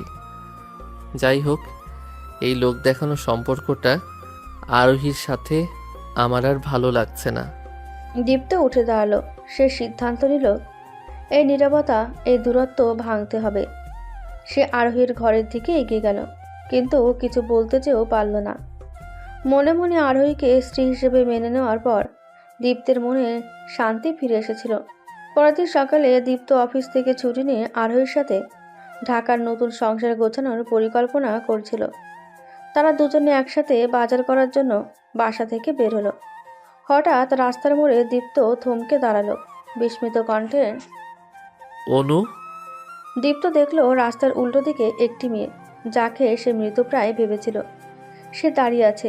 সে আর কেউ নয়, অনু। তার পরনে মলিন পোশাক, চুল এলোমেলো এবং চোখে ভয়। অনু দীপ্তকে দেখে ছুটে এলো, কাঁদতে কাঁদতে দীপ্তকে জড়িয়ে ধরে। দীপ্ত, তুমি? আমি জানতাম তুমি আসবে, আমাকে বাঁচাও। দীপ্ত হতবাক হয়ে আরোহীর হাত ছেড়ে দিল। আরোহী তখন দীপ্তের পাশে স্থির হয়ে দাঁড়িয়ে, তার মুখে কোনো ভাবান্তর নেই। এখানে কি হয়েছে তোমার? তুমি না পালিয়ে গিয়েছিলে? অনু দীপ্তের শার্ট চেপে ধরে, ভয়ে কাঁপতে কাঁপতে। না দীপ্ত, আমি পালাইনি। আমি রনিকে ভালোবাসি না। আমাকে জোর করে কিডন্যাপ করানো হয়েছিল। কিডন্যাপ? কে? কেন? অনু পাশে দাঁড়ানো আরোহীর দিকে আঙুল তুলল, তার চোখে তীব্র ঘৃণা। তোমার ওই স্ত্রী আরোহী ওই সব করেছে। ও আমাকে রনিকে দিয়ে কিডন্যাপ করিয়েছিল, যাতে ও তোমাকে বিয়ে করতে পারে। দীপ্তের মাথায় যেন বাজ পড়ল। সে দ্রুত আরোহীর দিকে তাকালো। আরোহীর মুখে তখন এক ভয়ঙ্কর নীরবতা, অবিশ্বাস নিয়ে। কি বলছো তুমি অনু? আরোহী কেন করবে ও এমন? ও সব সময় তোমাকে চেয়েছিল দীপ্ত। ও আমার বিয়ের আগেই তোমার সাথে গোপনে দেখা করতে চেয়েছিল। আমি যখন ওকে ফিরিয়ে দিলাম, তখন ও এই জঘন্য ষড়যন্ত্র করলো। রনি আমার পিছনে লেগেছিল। আরোহী ওকে টাকা দিয়ে আমার বাবার অসুস্থতার সুযোগ নিয়ে আমাকে সরিয়ে দেয়। ও তোমাকে মিথ্যে বলেছে। ও তোমার থেকে 4 বছরের বড়, ডিভোর্সি। তবুও সব সম্মান আর ভালোবাসা ছিনিয়ে নিতে আমার জীবন নষ্ট করে দিল। অনু চুপ করো, বাবার অসুস্থতা নিয়ে। চিৎকার করে। বাবার অসুস্থতা? বাবা জানলে তোমাদের দুজনের কাউকে ক্ষমা করবে না। ও আমার সব কেড়ে নিয়েছে দীপ্ত। আমাদের বাসর রাত, আমার স্বামী, আমার জীবন। দীপ্তের মাথা ঘুরতে লাগলো। সে দেখলো অনু তার সামনে দাঁড়িয়ে কাঁদছে। তার চেহারা প্রমাণ করছে সে সত্যিই কষ্টে ছিল। আরোহী পাশে দাঁড়িয়ে শান্তভাবে পরিস্থিতি দেখছে। দীপ্তের মনে পড়ল আরোহী প্রথম দিনেই জানিয়েছিল অনু পালিয়ে গেছে, কিন্তু সে কেন পালিয়ে যাওয়ার গল্পটা এত সহজে বিশ্বাস করলো? আরোহী তো প্রথম থেকেই তার চেয়ে বেশি অভিজ্ঞ ছিল, বড় ছিল। সব মিলিয়ে দীপ্তের মনে আরোহীর প্রতি এক তীব্র সন্দেহ দানা বাঁধল। আরোহী রাত শক্ত করে চেপে ধরল, তার চোখ এখন রাগে জ্বলছে। তুমি এত বড় মিথ্যা বলতে পারলে? আমার পরিবারের সম্মান, বাবার অসুস্থতা, এই সব তোমার সাজানো নাটক? কেন? আরোহী নীরবে দীপ্তর দিকে তাকালো। তার চোখে জল ভরে এলো, কিন্তু সে কোনো প্রতিবাদ করলো না। সে হয়তো জানতো দীপ্ত এখন কোনো যুক্তি শুনবে না। অনুর দিকে ফিরে অনুকে জড়িয়ে ধরে। আমি তোমাকে বিশ্বাস করি অনু। আমি জানি তুমি আমার সাথে বিশ্বাসঘাতকতা করনি। চলো, তুমি আমার সাথে বাসায় চলো। দীপ্ত অনুকে নিয়ে হাঁটতে শুরু করলো। আরোহী সেখানেই স্তব্ধ হয়ে দাঁড়িয়ে রইল। তার চোখ দিয়ে অনবরত জল গড়িয়ে যাচ্ছিল। তার চোখে তখন শুধু শূন্যতা। সে বুঝতে পারল তার সব আত্মত্যাগ, সব নীরব সেবা, সবটাই এক লহমায় শেষ হয়ে গেল। দীপ্ত একবারও ফিরে তাকালো না। সে অনুকে নিয়ে তাদের বাসায় চলে গেল। অনুকে নিয়ে দীপ্ত যখন ঢাকায় তাদের ছোট কোয়ার্টারে ফিরল, তখন আরোহী তখনও বাসার দরজার সামনে থম মেরে দাঁড়িয়েছিল। দীপ্তের চোখে তখন আরোহীর প্রতি কোনো নির্ভরতা বা শ্রদ্ধা ছিল না, ছিল শুধু প্রতারিত হওয়ার তীব্র ক্রোধ। দীপ্ত অনুকে ভেতরে ঢুকিয়ে দিয়ে আরোহীর দিকে ঘুরে দাঁড়ালো। তার কণ্ঠস্বর কাঁপছে, কিন্তু সিদ্ধান্ত কঠিন। তুমি তুমি কেন এখানে দাঁড়িয়ে আছো? তুমি ভেতরে এসো। আরোহী নীরবে ঘরে প্রবেশ করল। অনু ভয়ে এবং রাগে দীপ্তর পেছনে গিয়ে দাঁড়ালো। আরোহীর দিকে আঙুল তুলে, অনু সব বলেছে। তোমার এই মিথ্যা, তোমার এই প্রতারণা। তুমি রনিকে দিয়ে অনুকে কিডন্যাপ করিয়েছ, যাতে তুমি আমার জীবনে প্রবেশ করতে পারো। আমার মা বাবার অসুস্থতার ভয় দেখিয়ে তুমি আমার বিয়েতে বসেছ। তুমি একটা ধোঁকাবাজ। ভেজা চোখে শান্ত স্বরে দীপ্ত, তুমি যা শুনেছ। চিৎকার করে, আর কি শুনতে বাকি আছে? তোমার এই নীরবতা, তোমার এই চাতুরি দিয়ে তুমি প্রমাণ করতে চেয়েছিলে যে তুমি কতটা ভালো, কিন্তু তোমার উদ্দেশ্য ছিল আমাকে পাওয়া। আমার জীবনের সব সম্মান, সব ভালোবাসা তুমি কেড়ে নিয়েছো। দীপ্ত ওর পাশ থেকে, হ্যাঁ দীপ্ত, ও সব সময় তোমার পাশে পাশে থাকতো। ও তোমার মা বাবাকে ওর হাতের মুঠোয় নিয়েছিল। ও তোমার জীবন নষ্ট করেছে। আরোহীর দিকে তাকিয়ে তার চোখে কোনো করুণা নেই। তুমি তোমার মা বাবা এবং সমাজকে বাঁচানোর কথা বলে আমাকে বাধ্য করেছো তোমাকে নিয়ে আসতে। আর আমি বোকার মতো বিশ্বাস করে তোমার প্রতি আসক্ত হচ্ছিলাম। তুমি আমাকে দিয়ে এমনটা করাতে পারো না।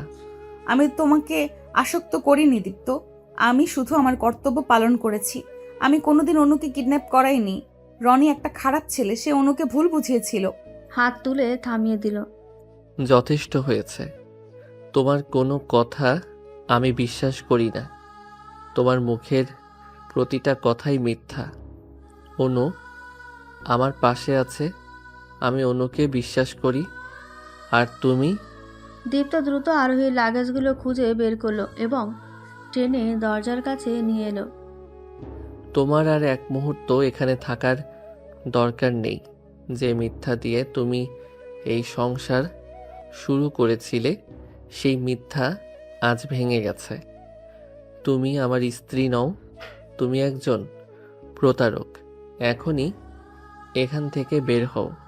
আরোহী বিস্ময় আর অপমানে কাঁপছে তার দিকে তাকিয়ে। আপনি আপনি আমার সাথে এমন করতে পারেন না। আমাদের বিয়েটা তো সমাজের চোখে সত্যি। দরজা খুলে দিল। আমি কালই এই বিয়েটা ভেঙে দেব। আমি আমার মা বাবাকে সব বলে দেব। তুমি আর এখানে থাকতে পারো না। যাও, বের হও আমার জীবন থেকে। অনু মৃদু হেসে দীপ্তের বাহুতে হাত রাখল। আরোহী বুঝতে পারল এই মুহূর্তে দীপ্ত কোনো যুক্তি বা সত্য শুনবে না। তার চোখের সামনে অনু নামের আবেগ আর মিথ্যা জয়ী হয়েছে।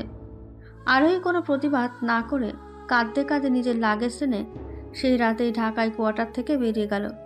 তার জীবনে আর কোনো আশ্রয় রইল না। দীপ্ত সেই দরজা বন্ধ করে দিল।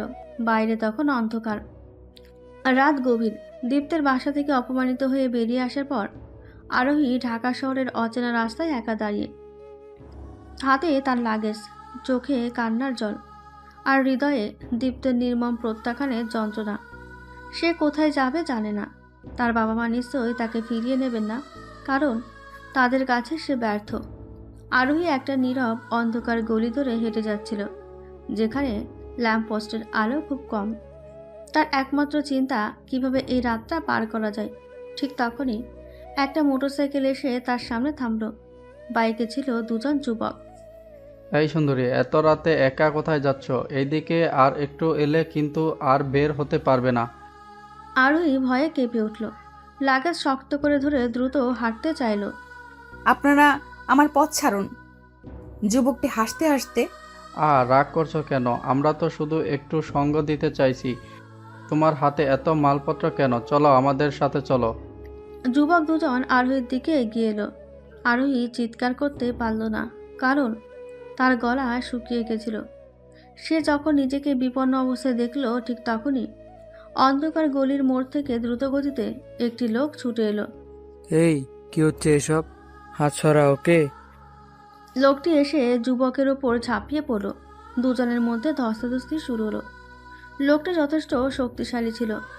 সে একাই দুজনকে কাবু করে ফেলল এবং ধাক্কা মেরে বাইকে উঠিয়ে সেখান থেকে তাড়িয়ে দিল। দম বন্ধ অবস্থা থেকে মুক্তি পেয়ে কে কে আপনি? ধন্যবাদ। রনি আলোর দিকে ঘুরে দাঁড়ালো। তার চেহারা ক্লান্ত এবং হতাশ। আপনি অনুর বড় বোন না? আমি রনি। বিস্মিত হয়ে রনি অনুর তিক্ত হাসি হেসে অনুর প্রাক্তন বয়ফ্রেন্ড, আর সম্ভবত তোমার জীবন নষ্টের এক অংশীদার। আরোহী বিস্ময় ভুলে রনিকে দেখল। তার চেহারা দেখে বোঝা যাচ্ছিল সেও কোনো ঝামেলায় আছে। আপনি আপনি কেন এখানে? অনু বলেছিল আপনি নাকি ওকে কিডন্যাপ করেছিলেন। কষ্টে মাথা ঝাঁকালো। কিডন্যাপ? আমি আর অনু পালিয়েছিলাম। আরোহী অবাক হয় এবং রনিকে সব কথা খুলে বলে। আমাকে দিয়ে ওকে কিডন্যাপ করানোর গল্পটা অনু সাজিয়েছে, যাতে দীপ্ত সহানুভূতি পায়। আমি কোনোদিন ওকে কিডন্যাপ করিনি। তোমার বোন অনু খুবই চালাক মেয়ে। মানে তাহলে অনু? রাগে ফসফস করে হ্যাঁ, অনু মিথ্যে বলেছে। সে তোমার বাবার অসুস্থতার সুযোগ নিয়েছে, আমাকে ব্যবহার করেছে। আমার যা কিছু ছিল, টাকা, সোনা দানা, সব কিছু নিয়ে সে আমাকে এই ঢাকা শহরে ফেলে রেখে পালিয়েছে। আমি যখন টাকা খুঁজতে ওর কাছে যাই, ও আমাকে চিনতে অস্বীকার করে। তাহলে তাহলে দীপ্তকে দেওয়া ওর সব কথা মিথ্যা? তুমি ওকে বাঁচাতে নিজের জীবন দিয়ে দিচ্ছিলে। অনু ফিরে এসেই বানানো গল্পটা সাজিয়েছে। আমি ওর সাথে থাকতে চাইতাম, কিন্তু ও ছিল লোভী। ও তোমার চেয়ে কম বয়সে সুবিধাটা নিয়েছে। তোমার ডিভোর্স হওয়া, বয়সে বড় হওয়া, সব কিছু তোমার বিরুদ্ধে অস্ত্র হিসেবে ব্যবহার করেছে। ও আমার কাছ থেকে ওর টাকা চুরি করেছে, আর দীপ্তর কাছ থেকে ওর জীবন চুরি করেছে। আরোহী আর কিছু বলার শক্তি পেল না। সে মাটিতে বসে পড়ল। তার সব অপমান, সব যন্ত্রণা মিথ্যে ছিল না, কিন্তু সে অপরাধী ছিল না। সে নির্দোষ হওয়া সত্ত্বেও দীপ্ত তাকে অপমান করে ঘর থেকে বের করে দিয়েছে। রনি আরোহীকে দেখল। তার চেহারায় এক ধরনের সহমর্মিতা। দুজনেই অনুর শিকার। এখন কি করবে? তোমার তো কোথাও যাওয়ার জায়গা নেই। জানি না। আমারও কোনো থাকার জায়গা নেই, কিন্তু তুমি একলা এই রাতে থাকতে পারবে না। আমার কাছে একটা ঠিকানা আছে, তুমি আপাতত সেখানে থাকতে পারো। তারপর কাল সকালে তুমি নিজের মতো ব্যবস্থা করো। আরোহী তখন এতটাই বিপর্যস্ত ছিল যে তার পক্ষে আর কোনো সিদ্ধান্ত নেওয়া সম্ভব ছিল না। সে রনির সাহায্য মেনে নিল। এক মিথ্যাবাদী প্রতারকের কারণে দুই নির্দোষ মানুষ এক চরম অচেনা পরিস্থিতিতে এসে দাঁড়ালো। রাতভর রাস্তায় চরম অনিশ্চয়তার মধ্যে কাটানোর পর পরের দিন সকালে আরোহী এবং রনি দীপ্তের কোয়ার্টারের সামনে এসে পৌঁছালো। রনি ছিল ক্লান্ত, কিন্তু প্রতিশোধ নেওয়ার জন্য দৃঢ় প্রতিজ্ঞ। আরোহী ছিল শান্ত, কিন্তু তার চোখে ছিল কঠিন সত্যের আগুন। দীপ্ত তখনও অনুকে নিয়ে ঘরের ভেতর। অনু তাকে সেবা করে মিথ্যে গল্প শুনিয়ে সম্পূর্ণ বশ করে ফেলেছে। দরজায় সজোরে ধাক্কা পড়ল। দীপ্ত দরজা খুলে আরোহী এবং রনিকে একসাথে দেখে স্তম্ভিত হয়ে গেল। তার চোখে সন্দেহ আর ক্রোধের এক মিশ্রণ। কঠিন স্বরে, তুমি আবার কেন এসেছো? আর এ কে? ভেতর থেকে দ্রুত এসে রনিকে দেখে ভয়ে কেঁপে উঠল। রনি, তুমি তুমি এখানে কেন এসেছো? অনুর দিকে ঘৃণার দৃষ্টিতে তাকিয়ে। কেন এসেছি? তোমার সব মিথ্যের মুখোশ খুলে দিতে এসেছি।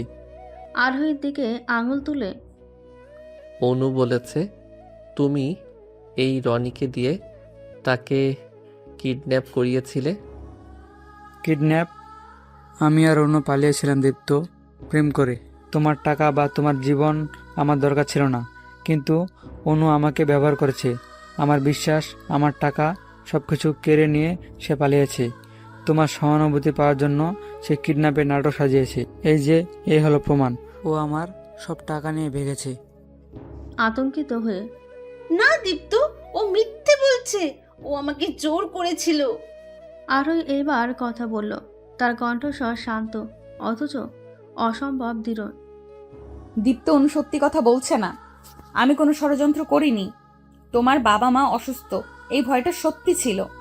অনু নিজের সুবিধার জন্য রনিকে ব্যবহার করেছে, আর যখন রনির কাছ থেকে তার সব কিছু চাইবার ছিল তা শেষ হয়েছে, তখন তোমার কাছে সহানুভূতি পেতে এই গল্প সাজিয়েছে। অনু আমার কাছ থেকে তোমার সম্মান কেড়ে নিয়েছে, আর এই লোকটির কাছ থেকে ওর সব টাকা চুরি করেছে। দীপ্ত, পৃথিবী যেন দুলে উঠল।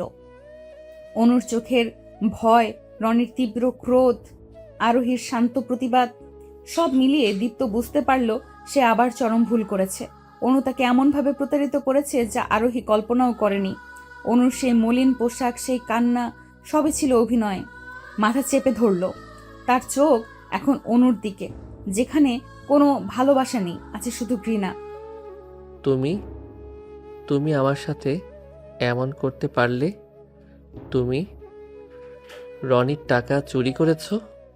কাঁদতে কাঁদতে দীপ্তের পা জড়িয়ে ধরতে চাইল। দীপ্ত, বিশ্বাস করো, ও ভালো ছেলে না। ও আমাকে ব্ল্যাকমেল করেছিল। অনুকে দূরে সরিয়ে দিল। তুমি চুপ করো। রনি একজন শিকার, আরোহী একজন শিকার, আর তুমি সেই প্রতারক। দীপ্ত দ্রুত ফোন বের করে সরাসরি থানায় ডায়াল করলো। আমি দীপ্ত বলছি।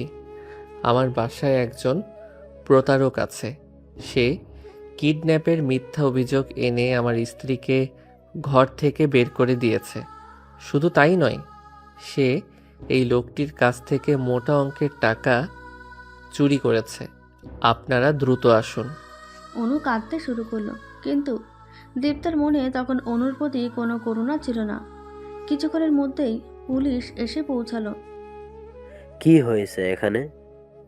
অনুর দিকে নির্দেশ করে, ইনি সেই ব্যক্তি আমার স্ত্রীর বিরুদ্ধে মিথ্যা অভিযোগ এনেছেন এবং এই ভদ্রলোকের টাকা চুরি করেছেন। রনি, আপনি আপনার অভিযোগ জানান। রনি এবং দীপ্তের সাক্ষ্য শুনে পুলিশ অনুকে গ্রেপ্তার করলো। অনু হাউমাউ করে কাঁদতে কাঁদতে আরোহীর দিকে তাকালো, কিন্তু আরোহী তাকে এক মুহূর্তের জন্য দেখলো না। অনুকে নিয়ে পুলিশ চলে গেল। দীপ্ত দরজা বন্ধ করলো। ঘরে এখন শুধু সে আর আরোহী। দীপ্ত আরোহীর দিকে ঘুরে দাঁড়ালো। তার চোখে তখন চরম অনুশোচনা আর অপরাধ বোধ। আরোহী, আমি কি করলাম? আমি তোমার নির্দোষিতা যাচাই না করে তোমাকে অপমান করে ঘর থেকে বের করে দিলাম। আমি তোমাকে বিশ্বাস করিনি। নীরবে দাঁড়িয়ে তার চোখে এখন আর জল নেই, আছে গভীর কাঠিন্য। আপনি আমার নির্দোষিতা নয় দীপ্ত। আপনি আপনার নির্ভরতাকে যাচাই করেননি। আপনি যাকে ঘৃণা করতে চেয়েছিলেন সেই আপনার জীবন সহজ করে দিয়েছিল, আর আপনি যাকে ভালোবাসতে চেয়েছিলেন সে আপনার জীবন নষ্ট করেছে। আরোহীর সামনে হাঁটু গেড়ে বসলো। অপরাধ বোধে তার মাথা নত। আমাকে ক্ষমা করো আরোহী। আমাকে তোমার ভালোবাসা, তোমার বিশ্বাস সব কিছু প্রমাণ করার একটা সুযোগ দাও। আমাকে আর একবার তোমার স্বামী হিসেবে মেনে নাও। আরোহী দীপ্তর দিকে তাকালো। তার সামনে সেই দীপ্ত যে তাকে একবার প্রত্যাখ্যান করেছিল আর একবার আশ্রয় দিয়েছিল। এখন সে অনুতাপে পড়ে তার কাছে ক্ষমা চাইছে। আরোহী জানত এই মুহূর্তে তার সিদ্ধান্তই এই সম্পর্কের ভবিষ্যৎ নির্ধারণ করবে। দীপ্ত নতজানি হয়ে আরোহীর কাছে ক্ষমা ভিক্ষা করছিল। তার চোখে অনুশোচনা আর অপরাধবোধের ছাপ, যা আরোহীর মনকে নরম করে দিল। অনুকে নিয়ে সমস্ত মিথ্যা আর নাটক শেষ হওয়ার পর আরোহী বুঝতে পারল তার উপর আর কোনো প্রতিশোধ বা অপমানের বোঝা চাপানো হয়নি। আরোহী দীপ্তর দিকে তাকালো। কিছুক্ষণ নীরব থাকার পর তার কণ্ঠে কোমলতা এলো। আপনি উঠুন দীপ্ত, এভাবে হাঁটু মুড়ে থাকবেন না। দীপ্ত ধীরে ধীরে উঠে দাঁড়ালো। তার দৃষ্টি তখনও আরোহীর ওপর স্থির। ভয়ে ভয়ে সে আরোহীর সিদ্ধান্তের অপেক্ষা করছিল। আমি জানি আমার ভুলের কোনো ক্ষমা হয় না। আমি শুধু আপনার মুখে অনুর নাম শুনেই আপনার প্রতি আমার সমস্ত বিশ্বাস ভেঙে দিলাম। আমি আপনাকে প্রতারক ভাবলাম। আমার সেই আঘাতের জন্য আমি সত্যিই লজ্জিত। কথাগুলো বলতে বলতে দীপ্তের চোখ দিয়ে জল বেরিয়ে পড়ে। আমি আপনার প্রতি যে অন্যায় করেছি তা কি শুধরে নেওয়ার কোনো সুযোগ আমার নেই? আমি জানি আমাদের বিয়েটা একটা মিথ্যার উপর শুরু হয়েছিল, কিন্তু এখন আমি বিশ্বাস করি আপনি আমার জীবনের একমাত্র সত্য। আমাকে আর একবার বিশ্বাস করুন আরোহী। আমি আপনাকে ক্ষমা করে দিলাম দীপ্ত, কিন্তু এই ক্ষমা খুব সহজ নয়। আপনি আমাকে একবার নয়, দুবার নয় প্রত্যাখ্যান করেছেন। একবার সমাজের ভয়ে, আর একবার ভুল মানুষের কথায়। আমি জানি আমি প্রতি মুহূর্তে অনুতাপে পড়ব, কিন্তু আমি এখন থেকে প্রমাণ করব আমি আপনার বিশ্বাস রাখার যোগ্য। আমাকে শুধু এই সুযোগটুকু দিন। আরোহী দীপ্তর দিকে স্থির দৃষ্টিতে তাকালো। তার চোখে তখন ভালোবাসার স্ফুলিঙ্গ দেখা গেল। আপনি যখন আমাকে প্রথম মেনে নিলেন, সেদিন আপনার চোখে ছিল কৃতজ্ঞতার নির্ভরতা, আর আজ দেখছি গভীর অনুশোচনা। গভীর দীর্ঘশ্বাস ফেলে আমি আপনার কাছে কোনোদিন ভালোবাসা বা অধিকার চাইনি, শুধু সম্মান চেয়েছিলাম। আপনি যখন আমাকে আপনার পাশে থাকার অনুমতি দিলেন, আমি সেদিনই আপনাকে ক্ষমা করে দিয়েছিলাম। আরোহী এগিয়ে গিয়ে আলতো করে দীপ্তর হাতে হাত রাখলো। আমি আপনাকে ক্ষমা করে দিলাম দীপ্ত, কিন্তু আমি আপনাকে মনে করিয়ে দিতে চাই, আমার বয়স আপনার থেকে 4 বছর বেশি। আমার অতীত ছিল। এই সবগুলো নিয়ে আপনার কোনো সংকোচ যেন আর না থাকে। আমাদের এই সম্পর্ক নতুন করে শুরু হবে, কোনো মিথ্যার উপর নয়। আরোহীর হাত শক্ত করে ধরে চোখে জল নিয়ে আমার কোনো সংকোচ নেই আরোহী। আপনার পরিপক্কতা, আপনার অভিজ্ঞতা, এটাই আমার প্রয়োজন। আমি প্রতিশ্রুতি দিচ্ছি আমি আর কোনোদিন আপনাকে আপনার অতীত বা বয়সের জন্য ছোট হতে দেব না। আপনি আমার স্ত্রী, আমার জীবনসঙ্গী। সেদিন তাদের লোক দেখানো সংসার জীবন শেষ হলো। দীপ্ত আরোহীকে তার সাথে নিয়ে ঘর গোছাতে শুরু করলো। তাদের নতুন সম্পর্কের ভিত্তি স্থাপন হলো মিথ্যার ওপর নয়, বরং কঠিন অভিজ্ঞতার পর জন্মানো গভীর আস্থা, সম্মান আর নির্ভরতার উপর। অনু গ্রেপ্তার হওয়ার পর দীপ্ত অস্থির হয়ে প্রথম ফোন করলো তার বাবাকে। দেলোয়ার সাহেব সব শুনে যেন স্তব্ধ হয়ে গেলেন। দীপ্ত যখন বলল আরোহীর ওপর করা তার অন্যায়ের কথা, তখন দেলোয়ার সাহেব এবং আশা বেগমও নিজেদের ভুল বুঝতে পারলেন। তাদের মনে অনুশোচনা হলো। পরদিনই দেলোয়ার সাহেব, আশা বেগম, দীপা এবং আশিক দ্রুত ঢাকা চলে এলেন। দীপ্ত ঢাকার কোয়ার্টারে যখন পুরো পরিবার এসে পৌঁছালো, তখন ঘরের পরিবেশ ছিল ভারী। দেলোয়ার সাহেব এবং আশা বেগম প্রথমে অনুর প্রতারণার জন্য লজ্জা প্রকাশ করলেন, আর তারপর আরোহীর প্রতি করা অন্যায়ের জন্য অনুতাপ করতে লাগলেন। আরোহীকে জড়িয়ে ধরে কাঁদতে লাগলেন আশা বেগম। আমার কি পাপ যে এমন মেয়েকে আদর দিলাম, আর তোকে তোর মতো লক্ষ্মী মেয়েকে ভুল বুঝলাম। আমাকে ক্ষমা কর মা। আমি সমাজের কথাই, তোর বয়সের পার্থক্যের কথা ভেবে তোকে মন থেকে মেনে নিতে পারিনি। আমার সব ভুল হয়ে গেছে। আরোহীর মাথায় হাত রেখে মা, তুই আমাদের সম্মান বাঁচালি। অনুজা করেছে তা জঘন্য। আর দীপ্তরও উচিত হয়নি তোর কথা না শুনে তোকে ঘর থেকে বের করে দেওয়া। আমরা কেউ তোর প্রতি সুবিচার করিনি, তুই আমাদের ক্ষমা করে দিস। চোখের জল সামলে আপনারা এসব কি বলছেন? আমি আপনাদের মেয়ে, আমার কোনো অভিযোগ নেই। আমি জানি আপনারা পরিস্থিতি সামাল দিতে পারেননি। আপনারা এসেছেন, এতেই আমি খুশি। লজ্জা নিয়ে এগিয়ে এসে ভাইয়া ভাইয়া আরোহী ভাবি, আমরাও তোমাকে ভুল বুঝেছিলাম। বিশেষ করে আমি, মার কথাই, সমাজের খোঁজাই আমরা তোমার প্রতি সহানুভূতি দেখাইনি। আমাকে ক্ষমা করো। আরোহী, তুমি খুব শক্তিশালী মনের মানুষ। দীপ্তর ভাগ্য ভালো যে সে তোমাকে পেয়েছে। সেই মুহূর্তে দীপ্ত এসে তার মায়ের পাশে দাঁড়ালো। অনু চলে গেছে, আর কোনো দিন সে আমাদের জীবনে আসবে না। কিন্তু আরোহী আরোহী আমার স্ত্রী, সে আমার জীবনকে নতুন করে গুছিয়ে দিয়েছে। আমার জীবনে আরোহীকে ছাড়া চলবে না। বাবা মা আপনারা যদি ওকে মন থেকে মেনে নেন তাহলে এই সংসার পূর্ণ হবে।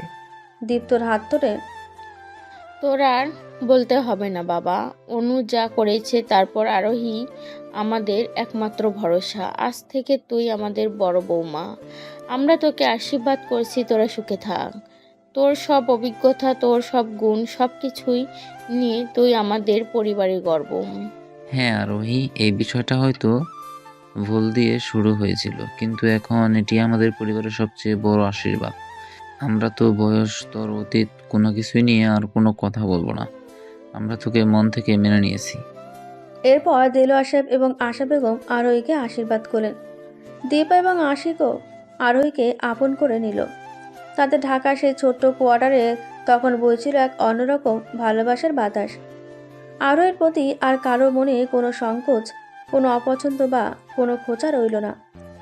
অনুর প্রতারণার পর দীপ্ত আর আরোহীর সম্পর্ক কেবল স্বামী স্ত্রীর নয়, বরং দুই পরিবারের বিশ্বাসের সুতোয় নতুন করে বাঁধা পড়ল। পরিবারের পূর্ণ সমর্থন পাওয়ার পর দীপ্ত এবং আরোহীর সম্পর্ক এক নতুন মাত্রা পেল। যে সম্পর্ক শুরু হয়েছিল চরম মিথ্যা আর লোক দেখানো চুক্তির উপর, তা এখন পরিণত হলো গভীর বিশ্বাস এবং অনাবিল ভালোবাসায়। দিন পেরোনোর সাথে সাথে দীপ্ত উপলব্ধি করতে লাগলো আরোহীর প্রতি তার অনুভূতি কেবল নির্ভরতা নয়, বরং তা গভীর প্রেম। আরোহীর পরিপক্কতা, নীরব যত্ন এবং যে কোনো পরিস্থিতিতে স্থির থাকার ক্ষমতা, সবকিছু দীপ্তকে এক ধরনের মানসিক শান্তি দিত, যা সে অনুর কাছ থেকে কখনো পায়নি। আরোহী এখন দীপ্ত স্ত্রী নয়, বরং তার শক্তি এবং আশ্রয়। একদিন রাতে যখন তারা একসাথে ঘরে ছিল, দীপ্ত আরোহীকে নিজের কাছে টেনে নিল। আরোহীর কপালে আলতো করে চুমু দিল। আপনি বলেছিলেন আমি আপনাকে ভালোবেসে ফেলবো না, শুধু নির্ভর করব। কিন্তু আমি ভুল ছিলাম আরোহী। আমি এখন আপনাকে প্রচণ্ড ভালোবাসি। অনুকে ভালোবাসা ছিল এক উচ্ছ্বাস, এক স্বপ্ন, আর আপনাকে ভালোবাসা হলো এক পরম সত্য, এক শান্ত আশ্রয়। দীপ্তর বুকে মাথা রেখে মৃদু হেসে, আপনার ভুল ভাঙতে পেরে আমার ভালো লাগছে। আমি আপনাকে কোনোদিন জোর করিনি। আমি শুধু চেয়েছিলাম আমার কাজগুলো যেন আপনাকে কষ্ট না দেয়, আর আপনার কাছে আমার বয়সের পার্থক্য বা আমার অতীত এসব যেন কোনো বাধা না হয়। আরও চুল বিলি করতে করতে, আমার কাছে এখন কোনো পার্থক্য নেই। আপনিই আমার জীবন। আপনি আমাকে শিখিয়েছেন অভিজ্ঞতা কেবল বয়স দিয়ে আসে না, আসে জীবনকে মেনে নেওয়ার সাহস দিয়ে। আপনি আমার জীবনের সবচেয়ে বড় উপহার। আরোহী আর দীপ্ত সম্পর্ক এখন শুধু তাদের দুজনে নয়, তাদের দুই পরিবারেরও। দেওলার সাহেব প্রায়ই গর্ব করে বলতেন, আমার বড় বৌমা অন্যরকম, সে আমাদের মান রেখেছে। আশা বেগম আরোহীকে ছাড়া এক মুহূর্ত থাকতে পারতে না। আরোহী এখন আর সমাজের খোঁচা বা বয়সের সংকোচের শিকার নয়, বরং সে দীপ্তের হৃদয়ের রানী এবং পরিবারের স্তম্ভ। যে বাসররাতে শুরু হয়েছিল চরম মিথ্যা দিয়ে, সেই বাসর ঘরে ধীরে ধীরে গভীর ভালোবাসার সাক্ষ্য বহন করলো। তাদের প্রেম প্রমাণ করলো ভালোবাসার জন্ম হতে পারে যে কোনো পরিস্থিতিতে, যে কোনো বয়সে এবং যে কোনো মিথ্যার পর। প্রয়োজন শুধু একটি জিনিস, বিশ্বাস। আরোহী এবং দীপ্ত সেই বিশ্বাস, সম্মান আর ভালোবাসা দিয়েই তাদের জীবনের পথ চলা শুরু করলো। দীপ্ত এবং আরোহীর জীবনে নেমে আসা ঝড়ের পর অবশেষে শুরু হলো তাদের বহু প্রতীক্ষিত সুখের সংসার জীবন। অনুর প্রতারণা এবং রনির সত্য ফাঁস হওয়ার পর তাদের সম্পর্কের ভিত্তি আরও মজবুত হয়েছিল। তারা ঢাকাতেই নিজেদের একটি নতুন সুন্দর ফ্ল্যাটে সংসার পাতল। আরোহীর পরিপক্কতা এবং দীপ্তর গভীর আস্থা, এই দুয়ের সমন্বয়ে তাদের সংসার দ্রুতই এক আদর্শ রূপ নিল। আরোহী কোনোদিন দীপ্তের ওপর কর্তৃত্ব ফলাননি, বরং দীপ্ত নিজেই প্রতিটি গুরুত্বপূর্ণ সিদ্ধান্তে আরোহীর পরামর্শ চাইত। দীপ্তর অফিসে বড় কোনো সিদ্ধান্ত নিতে হলে সে প্রথমে আরোহীর সাথে আলোচনা করত। আরোহীর অভিজ্ঞতা এবং বাস্তব জ্ঞান প্রায়শই দীপ্তকে সঠিক পথ দেখাত। এক সন্ধ্যায় বাড়ি ফিরে, আরোহী, একটা নতুন প্রজেক্ট এসেছে, খুবই চ্যালেঞ্জিং, কিন্তু আমার মনে হয় আমি পারবো না। হাসি মুখে কফি এগিয়ে দিয়ে কেন পারবেন না? আপনার প্রতিভা আছে, কিন্তু ঝুঁকিটা কি? আমার মনে হয় আপনি ঝুঁকিটা আমাকে বলুন, দুজনে একসাথে হিসাব করি। এভাবে প্রতিটি চ্যালেঞ্জ আরোহী ছিল দীপ্তর নীরব সহযোগী। দীপ্ত বুঝতে পারত আরোহীর বয়স বা অতীত কোনো বাধা নয়, বরং তা তার শক্তি। দীপ্ত এখন আরোহীর চেয়ে 4 বছরের ছোট হওয়ায় কোনো সংকোচ বোধ করত না, বরং গর্ব করত। দেলোয়ার শিব এবং আশা বেগম প্রায়ই ঢাকা আসতেন। তারা আরোহীর যত্ন এবং দীপ্তর জীবনযাত্রায় সন্তুষ্ট ছিলেন। আশা বেগম এখন আরোহীর কাছে নিজের মন খুলে কথা বলতেন, যা তিনি অনুকে কখনোই বলতে পারেননি। আরোহীর হাত ধরে, মা, তুই এই সংসারটাকে যে শান্তি দিয়েছিস তা আমি কোনোদিনই ভুলবো না। অনু শুধু বাহিরের সৌন্দর্য দেখাতো, আর তুই ভেতর থেকে শান্তি এনেছিস। আমার খুব শান্তি লাগে তোদের দুজনে একসাথে দেখি। দীপ্ত, তোর ভাগ্য ভালো। আরোহী কেবল তোর স্ত্রী নয়, তোর বন্ধু, তোর পরামর্শদাতা। জীবনে এমন সঙ্গিনী পাওয়া ভাগ্যের ব্যাপার। তাদের ভালোবাসার সম্পর্ক এখন আর নীরব যত্নে সীমাবদ্ধ ছিল না। তারা মন খুলে একে অপরের প্রতি অনুভূতি প্রকাশ করত। এক ছুটির দিনে তারা দুজন নদীর ধারে বেড়াতে গেল। দীপ্তর কাঁধে মাথা রেখে, আপনি সেদিন আমাকে ফিরিয়ে দিলে আমার জীবন হয়তো অন্যরকম হতো, হয়তো কোনোদিন শান্তি পেতাম না। আরোহীকে কাছে টেনে নিয়ে, আমাকে সেদিন ফিরিয়ে দেওয়া উচিত ছিল, তাহলে আমি এতদিনে অনুকে নিয়ে ভুল ভেঙে আপনার কাছে আসতাম। অনু আমাকে স্বপ্ন দেখতে শিখিয়েছিল, আর আপনি আমাকে বাঁচতে শিখিয়েছেন। আমার আর কোনো স্বপ্ন নেই আরোহী, আপনি আমার শেষ কথা। আরোহী আর দীপ্তের নতুন সংসার ছিল ভালোবাসার এক নতুন সংজ্ঞা, যেখানে প্রেম এসেছিল জটিলতা আর দুঃখ পেরিয়ে। তারা প্রমাণ করল জীবনের ভুল মোড়াও কখনো কখনো সবচেয়ে সুন্দর গন্তব্যে পৌঁছে দেয়। তাদের জীবন ভরে উঠল সুখ, সম্মান আর গভীর আস্থায়। দীপ্ত এবং আরোহীর ভালোবাসার সম্পর্কের 1 বছর পূর্ণ হলো। তাদের জীবনে এলো সেই মুহূর্ত যা তাদের সংসারকে পূর্ণতা দিতে পারে। আরোহী গর্ভবতী। দীপ্ত এই খবরে আত্মহারা। তার কাছে আরোহীর বয়স বা অতীত কোনোটাই এখন আর কোনো বাধা নয়, বরং সে এখন শুধু আরোহী ও তাদের অনাগত সন্তানের ভবিষ্যতের স্বপ্নে বিভোর। আরোহী এবং দীপ্ত প্রথম চেক আপের জন্য শহরের নামকরা একজন স্ত্রীরোগ বিশেষজ্ঞের চেম্বারে অপেক্ষা করছিল। দীপ্তের চোখে মুখে ছিল উত্তেজনা, আর আরোহী ছিল শান্ত কিন্তু আনন্দিত। আরোহীর হাত ধরে ফিসফিস করে, তুমি কিছু চিন্তা করো না, সব ঠিক থাকবে, আমাদের সন্তান হবে। আরোহী, তুমি কি খুশি, তাই না? দীপ্তর দিকে হেসে, আপনার চেয়ে কম নই দীপ্ত, কিন্তু আমার একটু ভয়ও করছে। তারা যখন অপেক্ষমান কক্ষে বসেছিল, ঠিক তখনই চেম্বারের দরজা দিয়ে একজন ব্যক্তি প্রবেশ করলো। আরোহী তাকে দেখে পাথরের মতো জমে গেল। তার মুখ ফ্যাকাশে হয়ে গেল। আরোহীকে দেখে উদ্বিগ্ন হয়ে, কি হলো আরোহী, অমন চমকে উঠলে কেন? কাপা কণ্ঠে, ও ও শুভ, আমার প্রাক্তন স্বামী। দীপ্ত শুভকে দেখল। এক মুহূর্তের জন্য তার মনে পুরনো সংকোচ ফিরে এলো। সে দ্রুত নিজেকে সামলে নিল। শুভ আরোহী এবং দীপ্তকে একসাথে দেখে থমকে দাঁড়ালো। পরিস্থিতি শীতল ও অস্বস্তিকর হয়ে উঠল। দীপ্তর দিকে তাকিয়ে, আরোহী, কেমন আছো? ভালো, তুমি এখানে?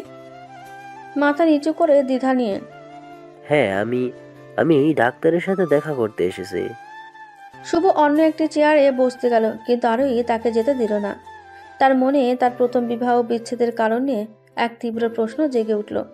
কারণ তাদের সমাজে প্রায়শই স্ত্রীকে দায়ী করা হতো। শুভ, তুমি কি কারণে এখানে এসেছো তা আমি জানি না, কিন্তু তুমি তো স্ত্রীরোগ বিশেষজ্ঞের চেম্বারে। তুমি কি কোনো নতুন সম্পর্কে? শুভ দীর্ঘশ্বাস ফেলল। তার চোখ আরোহীর পেটের দিকে গেল, যা তখনও স্পষ্ট নয়, কিন্তু দীপ্তর মুখের আনন্দই সব বলে দিচ্ছিল। আরোহী, প্লিজ আমাকে কিছু জিজ্ঞেস করো না। দীপ্ত আরোহীর হাত চেপে ধরে শান্ত কিন্তু কর্তৃত্বপূর্ণ স্বরে, আপনার যদি আরোহীকে কিছু বলার থাকে তবে বলতে পারেন, ও এখন আমার স্ত্রী। শুভ দীপ্তর দিকে তাকালো। দীপ্তের চোখে সে ভালোবাসা দেখে বুঝলো সে আরোহীর সুখ নষ্ট করতে পারবে না। না, তোমাদের সুখী দেখে ভালো লাগছে। আমার যা বলার আছে তা ব্যক্তিগত। আরোহী উঠে দাঁড়ালো। তার অতীতের সব অপমান যেন এই মুহূর্তে দূর করার সুযোগ এসেছে। তুমি কি এখানে জানতে এসেছো কেন তুমি বাবা হতে পারছো না শুভ? আরোহীর এই সরাসরি প্রশ্নে শুভ ভেঙে পড়ল। সে মাথা নিচু করে স্বীকার করলো কষ্টে। হ্যাঁ আরোহী, তোমার কোনো সমস্যা ছিল না, আমার সমস্যা ছিল। ডাক্তাররা নিশ্চিত করেছেন আমার সন্তান ধারণের ক্ষমতা ছিল না, আমি বাবা হতে পারবো না। আরোহীর চোখে জল এসে গেল। সব প্রশ্নের উত্তর যেন এই মুহূর্তে মিলে গেল। তাহলে তুমি আমাকে কেন মিথ্যা অপবাদ দিয়েছিলে? কেন আমাকে দায়ী করে মুক্তি দিলে? আমার পরিবারকে কেন সমাজ থেকে দূরে ঠেলে দিলে? শুভ উঠে দাঁড়ালো, দীপ্তর দিকে তাকিয়ে। আমি ক্ষমা চাইছি, আমি তোমাকে ভালোবাসি বলেই মুক্তি দিয়েছিলাম। আমি আমার সমস্যার কথা সমাজে বলতে পারিনি। আমার পুরুষত্বের অহংকারে আমি তোমাকে দায়ী করতে গিয়ে সরে গিয়েছিলাম, যাতে তুমি নতুন জীবন পাও। কিন্তু আমি জানতাম তুমি নির্দোষ। শুভ চোখ তখন আরোহীর পেটের দিকে তাকিয়ে সে দেখল আরোহী গর্ভবতী। হাত জোর করে অনুশোচনার সাথে। আরোহী, তুমি আজ সুখী দেখে আমার শান্তি হচ্ছে। আমি জানি আমি তোমার জীবনে অনেক মূল্যবান সময় নষ্ট করেছি। আমি তোমার কাছে এবং তোমার স্বামীর কাছে আমি ক্ষমা চাইছি। শুভর কাঁধে হাত রাখলো, কোনো তিক্ততা না রেখে। ধন্যবাদ শুভ, আপনার এই সত্য স্বীকার করাটা আরোহীর অতীতকে সম্পূর্ণ মুক্ত করে দিল। আমাদের জীবনে আর কোনো প্রশ্ন রইল না। আপনি নিজের যত্ন নিন। আরোহী, চলো। আরোহী এক গভীর মুক্তি আর তৃপ্তি নিয়ে দীপ্তর সাথে চেম্বারের দিকে হেঁটে গেল। তার প্রাক্তন স্বামীর কাছ থেকে পাওয়া এই সত্য তার প্রথম বিবাহ বিচ্ছেদের সমস্ত কালিমা মুছে দিল। দীপ্ত তাকে আলতো করে জড়িয়ে ধরল। আরোহীর কাছে এখন শুধু ভালোবাসার আগামী দিনের সুখ অপেক্ষা করছিল। আরোহী এবং দীপ্ত জীবনে শুভর আগমন একটি বন্ধা অতীত থেকে আরোহীকে সম্পূর্ণরূপে মুক্তি দিল। তাদের সম্পর্কের ভিত্তি এখন এতটাই মজবুত যে এই সামান্য ঘটনায় কোনো চিত ধরল না, বরং তাদের বন্ধন আরও দৃঢ় হলো।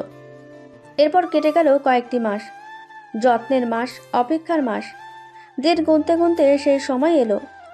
আরোহীর প্রসব বেদনা শুরু হতেই দীপ্ত তাকে নিয়ে দ্রুত হাসপাতালে ছুটল। দীপ্ত ছিল অস্থির, উদ্বিগ্ন। আরোহী ছিল শান্ত এবং দৃঢ়। হাসপাতালের করিডোরে দেলোয়ার সাহেব, আশা বেগম, দীপা এবং আশিক সকলে অপেক্ষার প্রহর গুনছিলেন উদ্বিগ্ন নিয়ে। আহারে, আমার লক্ষ্মী বউটা কত কষ্ট পাচ্ছে। আল্লাহ মুখ তুলে চান যেন সব ঠিক থাকে। দীপ্তের কাঁধে হাত রেখে। শান্ত হো বাবা, আরোহী খুব সাহসী মেয়ে, সব ঠিক হয়ে যাবে। দীর্ঘ অপেক্ষার পর নার্স যখন হাসি মুখে করিডোরে এলেন, তখন সবার উৎকণ্ঠাটা যেন এক মুহূর্তে দূর হলো।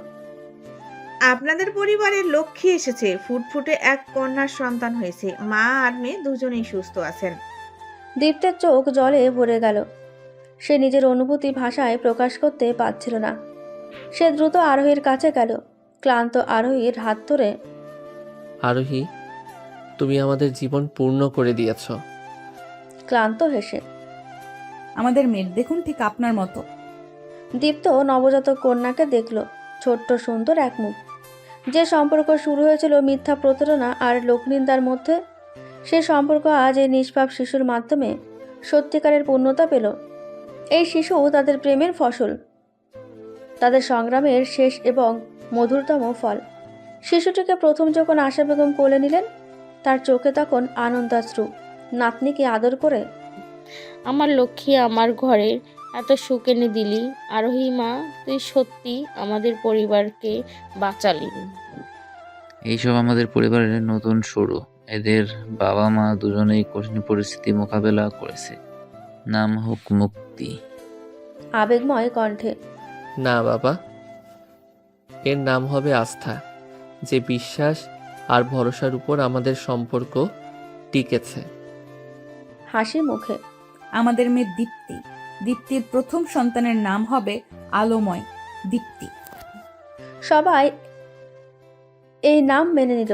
দীপ্তের জীবনে নেমে আসা অন্ধকার, আরোহীর প্রতি তার সন্দেহ, সবকিছু যেন এই নবজাতক কন্যার আগমনে দূর হয়ে গেল। যে আরোহী একসময় ছিল সমাজে পরিত্যাজ্য, সে আজ দীপ্তের ভালোবাসা, দীপ্তের আস্থা এবং পরিবারের আনন্দ